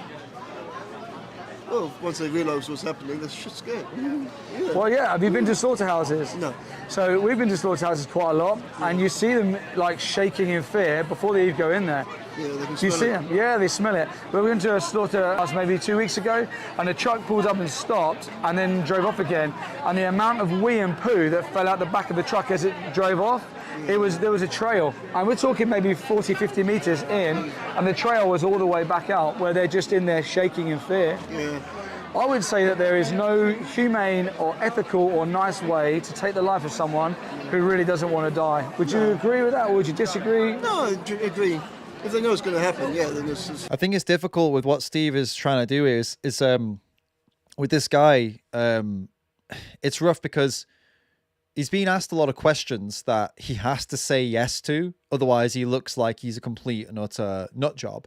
But unfortunately, I don't think it's getting out of him what it's. I don't feel like it's progressing him so much. And I don't think this is Steve's fault here. I think this is just like a tricky situation where the guy is so hard up and just so locked down. Like I said, you'd need to get this guy and sit him down for a long podcast in a different scenario to actually piece apart what's going on here. And I think a lot of people are in the same boat as this guy. A lot of people who eat meat are just, they do what they do. They don't know why they do it. They've never thought about why they do it. But when they do start to think about why they do it, they don't feel comfortable. And then they just kind of switch back to, well, I just do it because I do it. And that's just how it is. And yeah, yes, it's bad. Yeah, it is bad. I agree it's bad. I just do it because I do it. But I agree it's bad, but I just do it. And you end up in this kind of circle, which is what's going on here with Steve. And it's really sad. And it's good for other people who are watching it because it makes them think, and they're not under the pressure that this guy's under. So maybe they would be able to have a more productive thought process and think, wait a minute, I don't want to be like this guy where I just basically do what I just kill animals because I just do it. And I agree with what the vegan's saying. So I think I'm going to make a change. That's the point of a video like this. That's the aim of doing it. I'd say even if they don't, like let's say for example, like the person over there who's not even looking in my direction, he's walking away from me. If I snuck up behind him with a shotgun and just took the back of his head off, he wouldn't know about it. No. He's free ranging, he's having a good life, he's in the sun, he's enjoying his day out, and I've decided I'm going to end his life like this. Would you say that that's unethical and immoral? Yeah, definitely. So why is it that we will accept that it's unethical and immoral for humans, but why do we not give animals that same regard? Because we eat them. That's it. What if I ate him? What if I took him home and ate him? That would make things a bit different. Why? Because you're at least making use of it. Does it make it right? Depending on the alternatives. That's the point, isn't it? That's it. Doesn't make it right in my eyes. No, if there's an alternative, yeah. Do you think that there's an alternative? Do you think you could find alternatives? Do you think you have to eat meat, eggs, dairy and fish to survive? No, probably not. So it's a choice, right? Yeah. So for us, it's just a different choice in a supermarket. We just make a different choice. Yeah. But for the animals, it's life and death. Yeah, literally. Yeah. Yeah. Thanks for talking to me today, mate. too. You won a prize because you made it through the 3 minutes. Just remember that the whole time you're not vegan, animals are going in slaughterhouses on behalf of you, and you've got to rescue animals at yours. Just look into their eyes a bit longer. Take this card here, put that code into the website, and you can get a bit more resources. Challenge 22 is a really good website to sign up to. Yeah, it's a rough one. This guy, wasn't it? What are you even supposed to say when he's coming out with those things like that? Just wild. But I think Steve did a really good job of making it clear to this guy that there's no justification. He had no justification the whole bloody time. He kept coming out with excuse after excuse, and they were equally, each excuse was as bad as the last one. And when you find yourself doing this, guys, it's really important to realize when you are generating excuses like that, because you end up it's a cycle that you'll get into. As a meat eater especially, we see this a lot, where the cycle of excuses begins and then it doesn't seem to stop. Just take a breath and have a think, and then listen and pay attention and be honest. Don't say things that just because you think they sound good and try to defend yourself. Say the things that you mean. Okay, I do this, for example, for most people, I do this just because it's what I've always done, and I don't really know another way. But now I've seen all of this, I feel like it would be really, really, really difficult for me to change right now because it's all so new. But yeah, let's talk about it, right? Because that is where most people are at. The only reason that people get so anti is because they feel like they're being attacked, but it's not an attack. It might look like it, it might feel like it sometimes, but it's not an attack. Vegans are just trying to encourage you to try and change your life to do better things for animals. That's it. I'm not trying to make you feel bad or attack you or say we're better than you or anything like that. And so it's, there's no need to be so defensive, especially in a conversation like this where you just watch the video, you've been impacted by it, and then we're trying to have a conversation off the back of it. There's just no need to be super defensive about that. Just be honest and have an honest conversation. And if you're a good person, this is if you're a good person. If you're a piece of shit and selfish and you're into violence and you're just narcissistic and you don't care about anything but yourself and you don't care about animals as long as you get taste, and this is who you are, then yeah, just let us know that up front, and then no one will waste their time with you, and people should probably just avoid hanging around you full stop if that's the kind of person you are. But a good majority of people are not like that, but they act like that sometimes, and that's really sad, because why would you act like that when you're not like that? Just be real with yourself and stop messing us around, just trying to do something good here. And you can be part of that good. Why would you be against the good? Why would you be against something that is going to make things better for animals? I don't get why would you be against that. It makes no bloody sense. Robin Hoodster, what's up, man? Good morning. Yeah, I see a couple people talking about some buffering, but on my side, all I've got, just FYI, I've got the stream analytics here, and on my side, it just says excellent connection. Doesn't say anything about buffering or anything like that at all. Everything's set up the way it usually is. So if it's buffering for you, there's nothing I can do on my side to change that. It is everything is set up as it should be. You could try to reduce the quality on your side, take it down from 720 to something else. That's all I could recommend for you guys. So apologies if you're having some buffering issues. It's a YouTube thing. It's not a me thing. But yeah, just turn down the quality and it'll most likely be okay.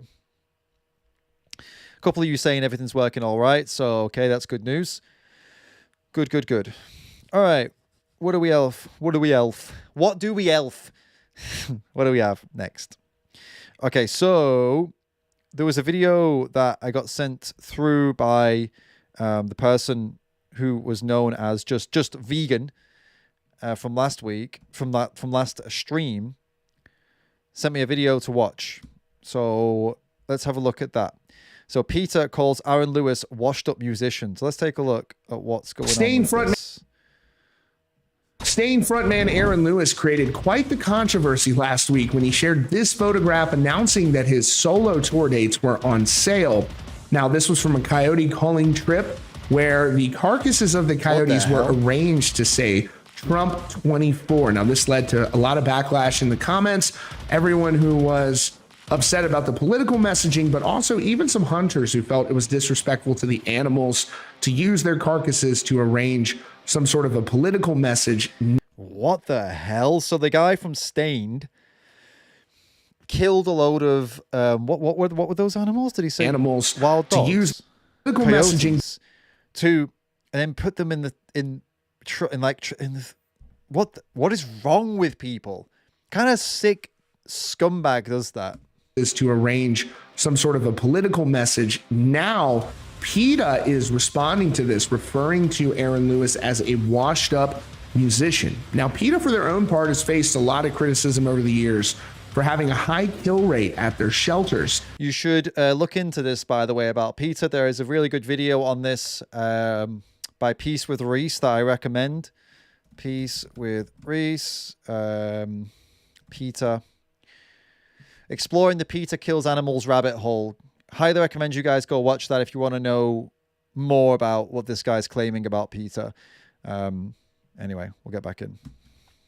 And PETA has killed thousands of animals, euthanized thousands of animals. Now, in some cases, those animals cannot be rehabbed or they may have diseases, but there are a lot of animal activists who have felt that the killing is unnecessary. And so, but PETA is weighing in on this with Aaron Lewis. Their senior vice president gave a statement to Billboard responding to all of this controversy. This is what they had to say. How vile and pathetic that a washed up musician desperate for relevance terrorized and killed animals to get a brief taste of the attention he obviously craves. Just like the dogs who share our homes, coyotes feel pain and fear and love their families. And because they're one of the few species found in nearly every U.S. state, they're beloved by many as America's song dog.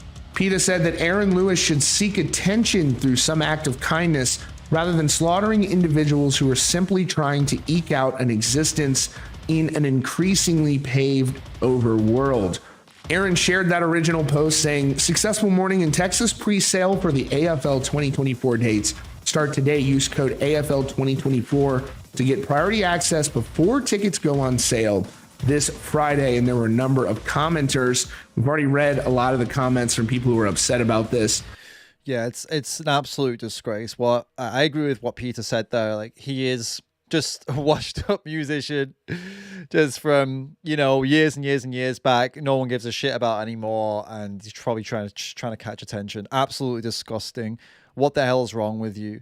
And this, it goes to show, all these hunters, they all go out and they say, oh, we're hunting for the animals themselves. Oh, we're just trying to do something nice because these animals would go and die of something if we didn't shoot them, and we're just environmentalists and sustainable blah blah blahs and all so ethical. And then they go and take all the animals they've killed and use them for a political message, use their dead bodies as a political message. Yeah, sure. Yeah, because they care so much, right? That's the reason they go out hunting. The real reason they go out hunting is because they just care so much about animals. Yeah, nothing to do with the bloodlust they have and the violence inside them. Yeah, nothing to do with that at all. They're not just sick, violent people. No, definitely not that. Definitely not that. No. The Trump 24 message made out of dead coyotes. That was out of love for animals. Nothing to do with being sick, twisted, and perverted. Nothing at all, yeah. Sick, sick people, guys. Thank you for sending that through, vegan, from last stream. And I didn't know that had happened, so I appreciate that little news update. I would have included it in Face the Facts Friday that I've just recorded, but I think it's already a pretty big video that's coming this Friday, by the way, guys. This month's Face the Facts Friday. Oh man, absolutely disgusting. You know, with the non-vegans of the world who see that, it's a good way of getting people to realize that actually they do care about animals, and they're not they would agree with vegans on this one. And that's a really good point to key on, that they would agree with vegans on this point specifically, that is messed up and that shouldn't be happening. So that's good, at least.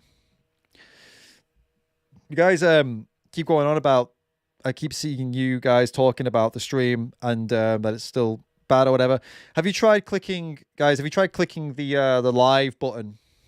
As in, when you open the stream, if you tap the live button, then it makes it jump to live.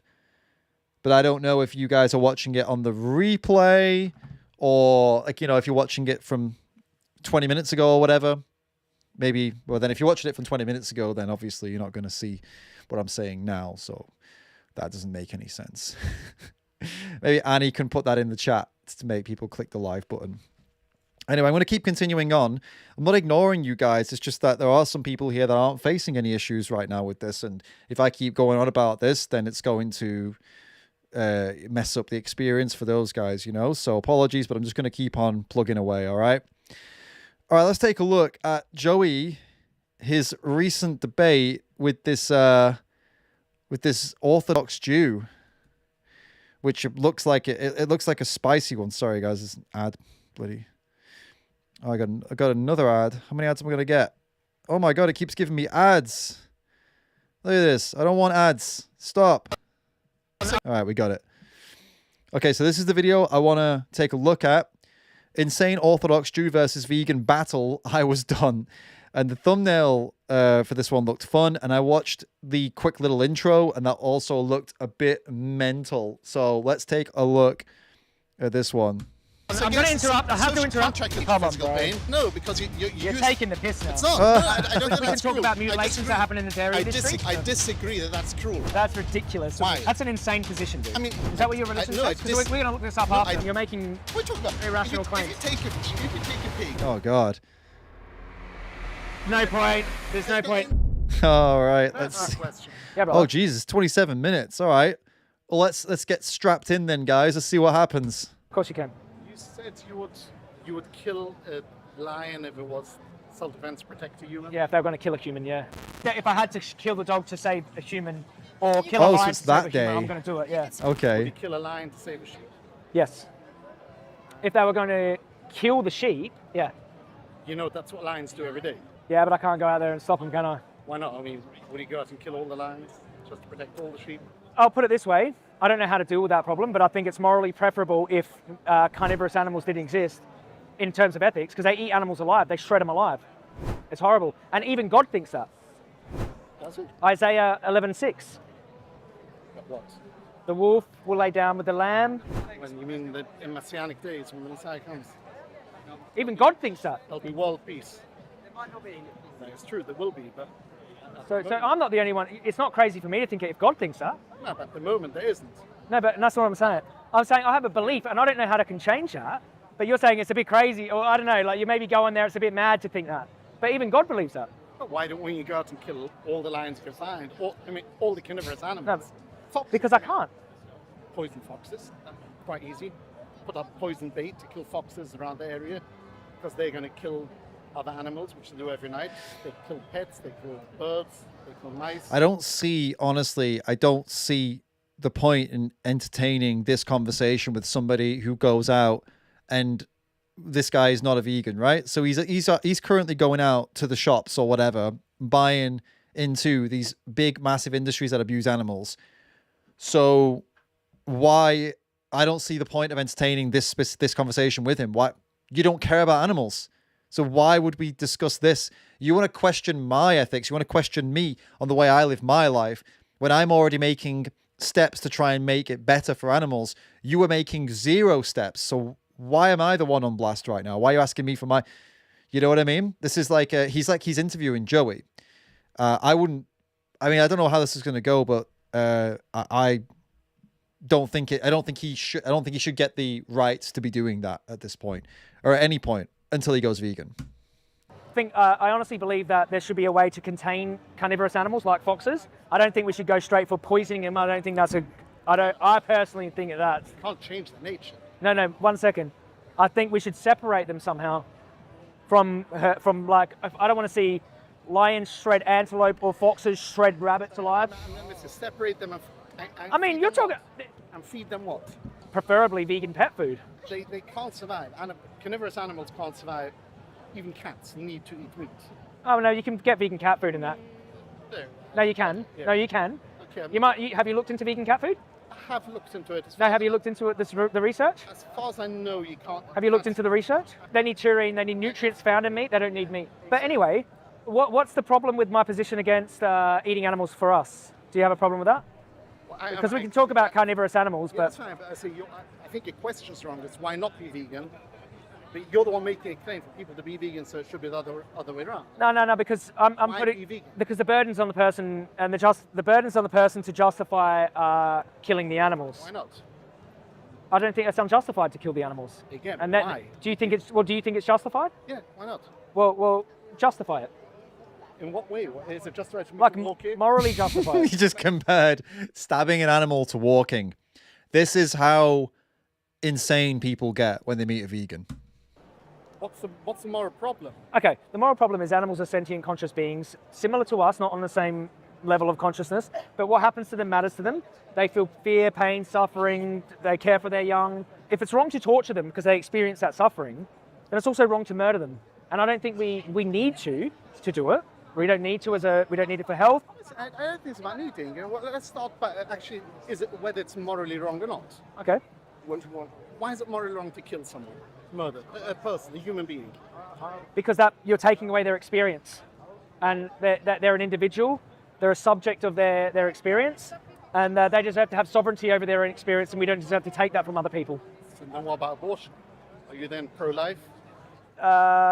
Yes, after a certain level of sentience, yeah, like non-trivial sentience. Why would you need sentience? I mean, there's still it's. I don't know. At this point, like, I don't know how this interview's gonna go, how this debate's gonna go, but it feels to me like this guy currently, he's being permitted to get away with dragging this into like a philosophical debate, or not even a proper one, because he's jumping to different things and he's diverting, and I'd honestly rather he was just nailed down on justifying himself on animals. But it's I saw somebody in the comments said this jumps around all over the place. Well, let's see. Still a human being that's going to grow. In fact, even from day one, but certainly you could argue from heartbeat, where there's actually human hearts beating there. No, well, I only care about the human as much as it turns into a human, and I only care about the fetus. The animal's not a human, and you still care about it. So no, sorry, human. I only care about the being at the point it becomes sentient, conscious, having an experience, like, because otherwise, I mean, I don't advocate for keeping people on life support for 20 years. I'll tell you the way I see it. The way I see it is the two routes you can go down when defining ethics and morals. Either, which I believe actually is because I'm religious too. I'm not going to argue from that position because you're obviously not a religious too, so there's no point to me. I just say Isaiah 11:6 and the Garden of Eden. Do you have the Garden of Eden? Hang Torah? on. Yeah. So, morals and ethics in general, my personal position is that absolute morality, it comes from God. And if God decides that this is okay, if God says you can go out and eat animals, then that's fine with me. I defer to... hang on. Yeah. I'm not going to argue, because if you don't believe in God or you don't believe in the Torah or my beliefs, then... Well, I care about your beliefs. I don't care about other people's beliefs because I'm talking to you, you know what I mean? I would argue as a general, as a society, that morality or our laws come from a social contract, which is basically. But some people can't I know what a social contract Well, is. I'm not going to punch you. Some, You don't punch me. No, some people can't, and some people and humans can't reciprocate a social contract. I think we've extended this to the whole species, the whole human species, because we're part of the species that is incapable of the social contract, even though there are specific individuals there That can't reciprocate a social that contract. are not that exactly that are mentally deficient. Yeah, but do you think that's babies logical? I think it's logical. Why? I think it's logical Why do we get protection and other species who experience the world don't? because they don't care about us. They're not. Maybe don't care about me. Well, he's going to grow up. Someone He's with a mental handicap doesn't care about me. He's part of the group. He's doing that whole kind of, because humans can normally do this with social contracts, we can normally have that. If some don't, then we still give them that same right. And then the problem with what he's saying here is then if it were the case that only 49% of people, of humans, could do that, and 51% couldn't, then would you say then we can kill and eat humans for food? And he'd have to say yes, because in that case, the majority of people can't do that, right? Or the other way you could go is to ask him, all right, so that's what you're saying. So it's the thing is that we're human and most humans can't. Okay. And if someone's born tomorrow with some DNA, some freak DNA, that means they look like a human, they have everything that a human has, but their DNA is not that of a human, then can we kill them and eat them? No. So it's not that then, is it? It's not about the belonging to a species then, is it? You know, this guy is saying that God gave him his all of his morals, but actually he's just basing his morals on an ill thought out philosophy. Doesn't matter. And in fact, Why does that matter? And in fact, I would argue. Why does it matter if they're part of the group? Why does it matter? Why does that matter in ethics? Well, two things. Yeah. First of all, we are guided a lot by the ones we feel affinity to, and our group, which I think we can extend to all of humanity, are the ones we feel affinity to.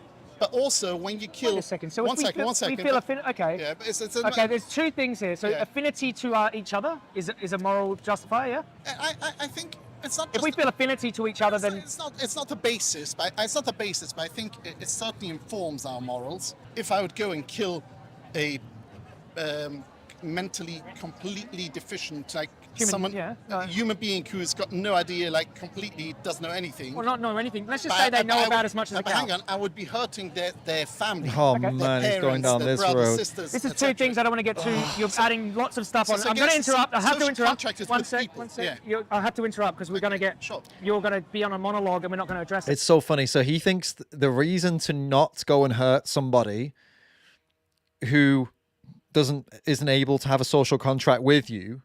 So imagine there is a disabled person that doesn't understand that you have an agreement to not hurt each other. But so the only reason not to hurt them is because their family would be upset. That's what this guy's just said. It's absolutely like fucking ridiculous, eh? What a horrible way of viewing the world. So in his eyes, then, if someone's not facing you, if they're facing away from you, they have no family, no friends, and there's no one there to see it, and you go over there with the shotgun and just blast the back of their head off, this guy's got no problem with that because no one's hurt. Sorry. Wait, if they have a social contract with you, then it's a problem. But if they have a mental handicap, if they're mentally disabled, then it's totally fine as long as they have no family, no friends, and nobody sees it. Totally fine. That's this guy's logic right here. Well, that makes sense, hey? What a lovely person. Yordi, thank you for the tip, mate. Have you heard of wildlife/game farms? They breed wild animals like boars, deer, rabbits, and all sorts of birds to release them so that hunters have game. Overpopulation. It's a well-known industry in Spain. No one seems to talk about it outside. Yeah, I have heard of that. They've got them in the UK as well.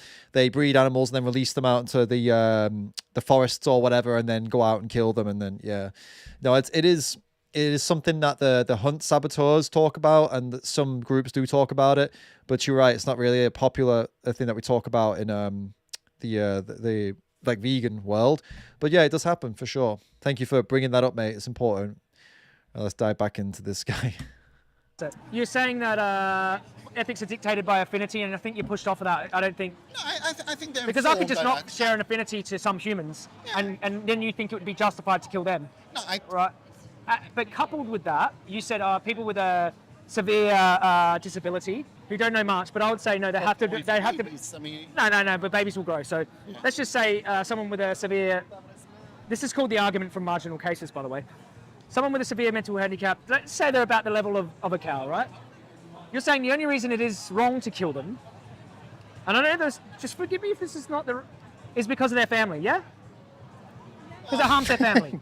So mostly, I would say, if we're defining ethics as morals, which is really absent of a supreme moral authority. We're having a secular discussion. We can have a religious one too.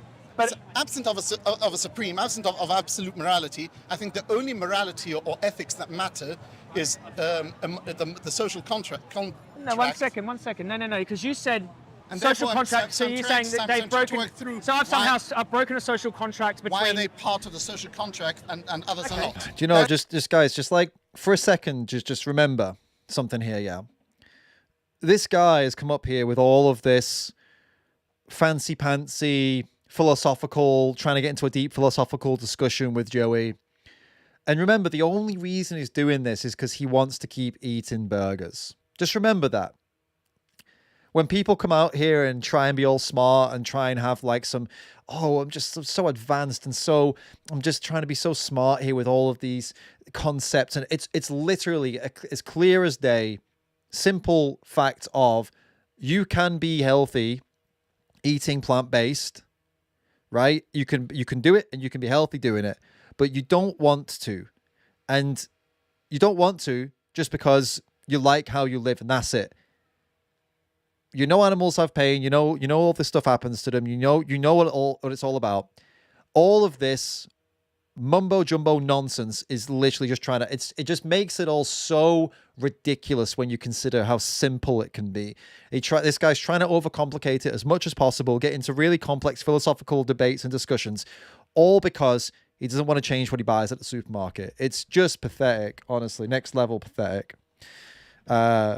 Thank you for the tip, mate. Jokic, it's just your surname's just come up. Is that not? Wait a minute. Where are you in the live chat? I've got your actual name on PayPal. That's why, because I looked at PayPal and I got your first name. But I won't out you. Did you see this video, Dr. Paul Mason, Logical Fallacies of a Vegan Diet? Why you shouldn't feed your child a vegan diet? Comments look like they're made by AI bots. Suddenly everyone is/was a vegan for 20 years. No, I haven't seen that. I will potentially check that out. Not today because it seems like it's something I'll have to come prepped with some debunks of. So I'll take a look at it off stream and we'll come back to it a different time. And I'll check out the AI bots as well. Cheers for the tip. I'll definitely look into it. Let's get back to the philosophical Jew. That's really the question. So 1 second. If this person with a mental handicap has no family, and let's just say they are on a separate island, away from civilization, they can't reciprocate a social contract, is it then okay to kill that being? I would say from a secular perspective, certainly of a far lesser evil than killing... I don't ask if it's a lesser evil. I ask, is it okay to do for a sandwich like we do to cows for burgers? But the problem is it's hard for me to really separate my beliefs from my personal beliefs. Well, you've done it up until this point till it got tough. But yes, probably taking to the logical conclusion. It's okay to kill them beings? Just a yes or no is fine. Probably yes. Okay, so I can go to this civilization here myself. Wow. I can actually start breeding them, plenty of them, just like we do to animals here, just exactly the same way. Factory farms, mass killing. I can do that to those mentally disabled human beings on this separate civilization who can't form a social contract, who have no family. I can do that. I don't think it's actually possible. So No. It's not. I'm not asking if it's possible. It is possible. There is a problem. It's logically possible. You're setting up a hypothetical that cannot exist. You cannot breed them without human beings, without people. And that is...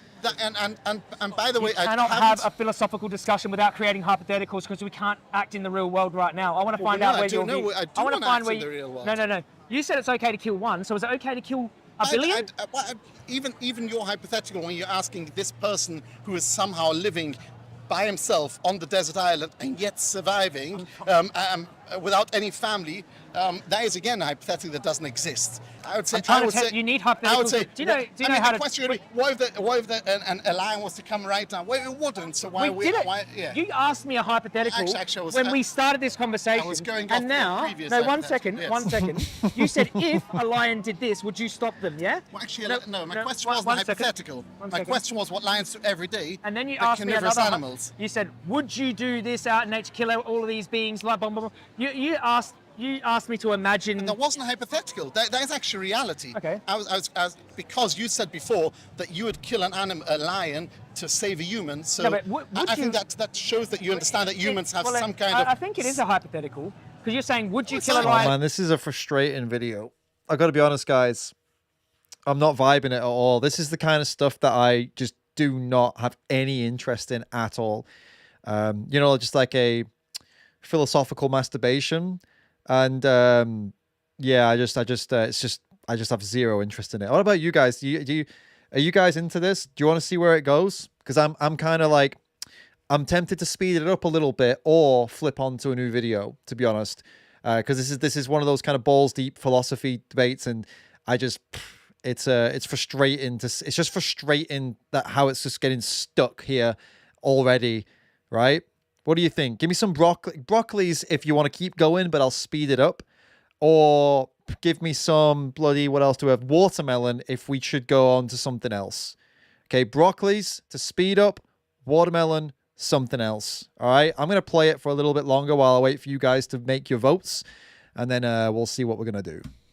Would you kill a hot lion in this situation? Okay, I think well, then it's not here in reality. I brought it to reality. Foxes. You're saying foxes. Well, I gave you a practical example. Okay. Go Well, I poison can give you foxes I can give you a to practical save example. to save So, in a practical example, mentally handicapped, homeless person wandering the streets, has no family, and they're in isolation. That happens a lot. They wandered into the bush. No one will know they're gone. Is it okay for me to kill them and eat them? Again, I'd still. They can't reciprocate a social contract. They have no family and they're isolated, but they're in the bush somewhere. That's cool. From a secular perspective, in your moral view, without there being a supreme being. My personal perspective, no. But actually, probably yes. From your. Yeah, guys, everyone's doing watermelons. You guys ain't liking this either. Yeah. All right, we'll back out of this one. Apologies, guys. It was I mean, the intro looked like it was going to be more, straight to the bones of it. Oh, bones of it. I suppose the meat of it, the bare bones of it. But it's in the weeds, and I haven't got the patience for the weeds right now. And I guess you guys haven't either. No offense, Joey. Joey likes to do these kinds of debates, and that's all good and well. And a lot of people are into this kind of stuff, this kind of deep philosophy stuff. But yeah, not for me, not on this occasion. So let's switch out then. Let's go check out something else then. All right. There's always so much kind of, trying to justify yourself with philosophical mumbo jumbo I can take. Let's take a look at this short documentary that was recently put out. But I got to say, guys, I don't know if we're going to get copyrighted for this one. But let's take a look. I found this the other day. The Vegans Breaking the Law to Liberate Animals, Vegan Vigilantes, short documentary. It's only been out. It's only got a couple thousand views, even though the channel that posted it's pretty big and it's like a news channel. So let's have a look at this one and see, firstly, if we get copyrighted and shut down, and secondly, see how this mainstream media covered activism. You've probably seen animal rights protests like these. Vegans, silly vegans, with leather shoes on, leather shoes. What an idiot. Why do they always think that we're wearing leather? Like, do you think we'd be that stupid to go out and wear leather while trying to get people to go vegan? It makes no sense. To investigate the more illicit side of the movement. I'm prepared to do anything for the animals, even if it means going to jail. There often is a fear for my life. Farmers say they're being targeted. This animal rights movement is just emotionally destroying. I just don't get to participate in illegal behaviour. I don't get to... I mean, you are being targeted because of what you're doing to animals. So they don't, I don't know, they feel like they're being targeted. No, what else are we going to protest against? We're against animal abuse and animal farmers. Literally, that's all you do. So, Yeah, it's going to happen. Do that when I don't agree with something. For the record, I'm vegan, and 500,000 Australians are too. Not all of them are activists, but a small group is leading some very public protests. I wanted to find out just how far some activists will go, how it impacts farmers, and does any of this make a difference?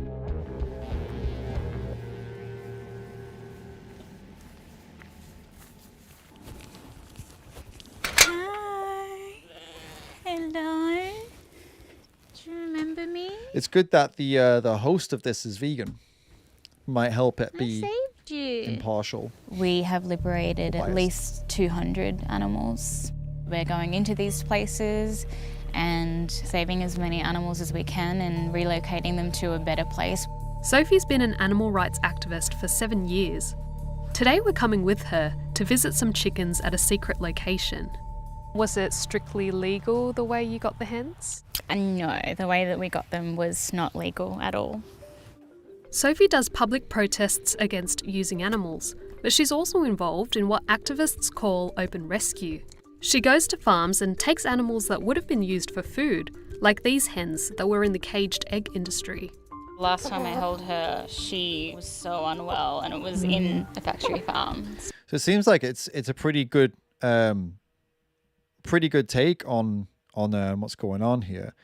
So they've got this. It's like some interviews about it and stuff. Let me. I'm going to move forward because I'm worried about the music, so that's a thing. And B, I think looking at the majority of this, it's just talking about them rescuing animals. Let's have a look here at this meet a caged egg farmer who was targeted by activists. Because I think we all know what animal rescue is. Everyone in here has seen rescue of animals, right? But we can, let's have a quick look at this, at one of their missions, maybe. I mean, it doesn't look like it shows much here. Let's jump to his. Let's look at this meet a caged egg farmer who was targeted by activists and see what this bit's about. We're on our way to meet an egg farmer. We asked if we could meet her on the farm, but she changed her mind last minute, so we're going to a vegetable farm instead. We got a number of social media threats and said maybe filming on the farm probably isn't the best way forwards. Like, we have been broken into a number of times through animal activism, and we have had a number of death threats. Someone saying to me they're going to lock me in a cage. Today's interview is acknowledging the fact that I'm putting a bullseye to my business. Danielle is the third generation to run her family's caged egg farm. She's also the vice president of the Victorian Farmers Federation.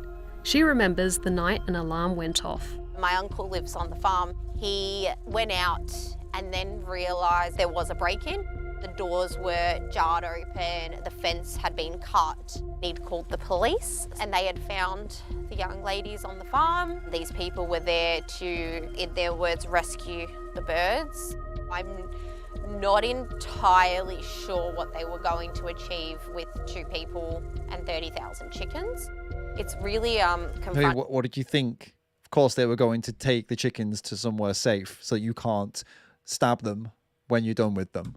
For us as a family, and this is exactly why I won't live on our farm, because I've got 2 really small children and I don't want them to grow up in a highly stressful environment that is volatile and could end up them being harmed in their own backyard. Some Professional victims, farmers. Yeah, because vegans that go into farms to rescue little chickens, well known for also trying to attack children. Oh yeah, that's obviously how it goes, right? say they feel unsafe when strangers are trespassing on their property. What are your thoughts on that? We're not out here trying to terrorise your family. We're not out here trying to take away your livelihood. We just want you to stop hurting animals. I know it's hard for people to believe me when I say this, but the animal welfare is absolutely something we care about. With animal welfare standards changing, we wanted people to see exactly what we're doing. Farms need to stick to Australia's national animal welfare standards, but Sophie says she's seen poor conditions on the farms she's visited. These are hens Sophie took on one of her outings. Oh, darling. See where their beaks have been cut off, debeaked, most likely with no anaesthetic. Beak treatment essentially is like an infrared laser. It's almost like, you know, when you cut your nails and it doesn't necessarily hurt. And that's done because unfortunately chickens cannibalize each other in flock environments. Yeah, and that's like, yeah, why do they cannibalize each other? Did you hear what she said? Unfortunately, chickens cannibalize each other in flock environments.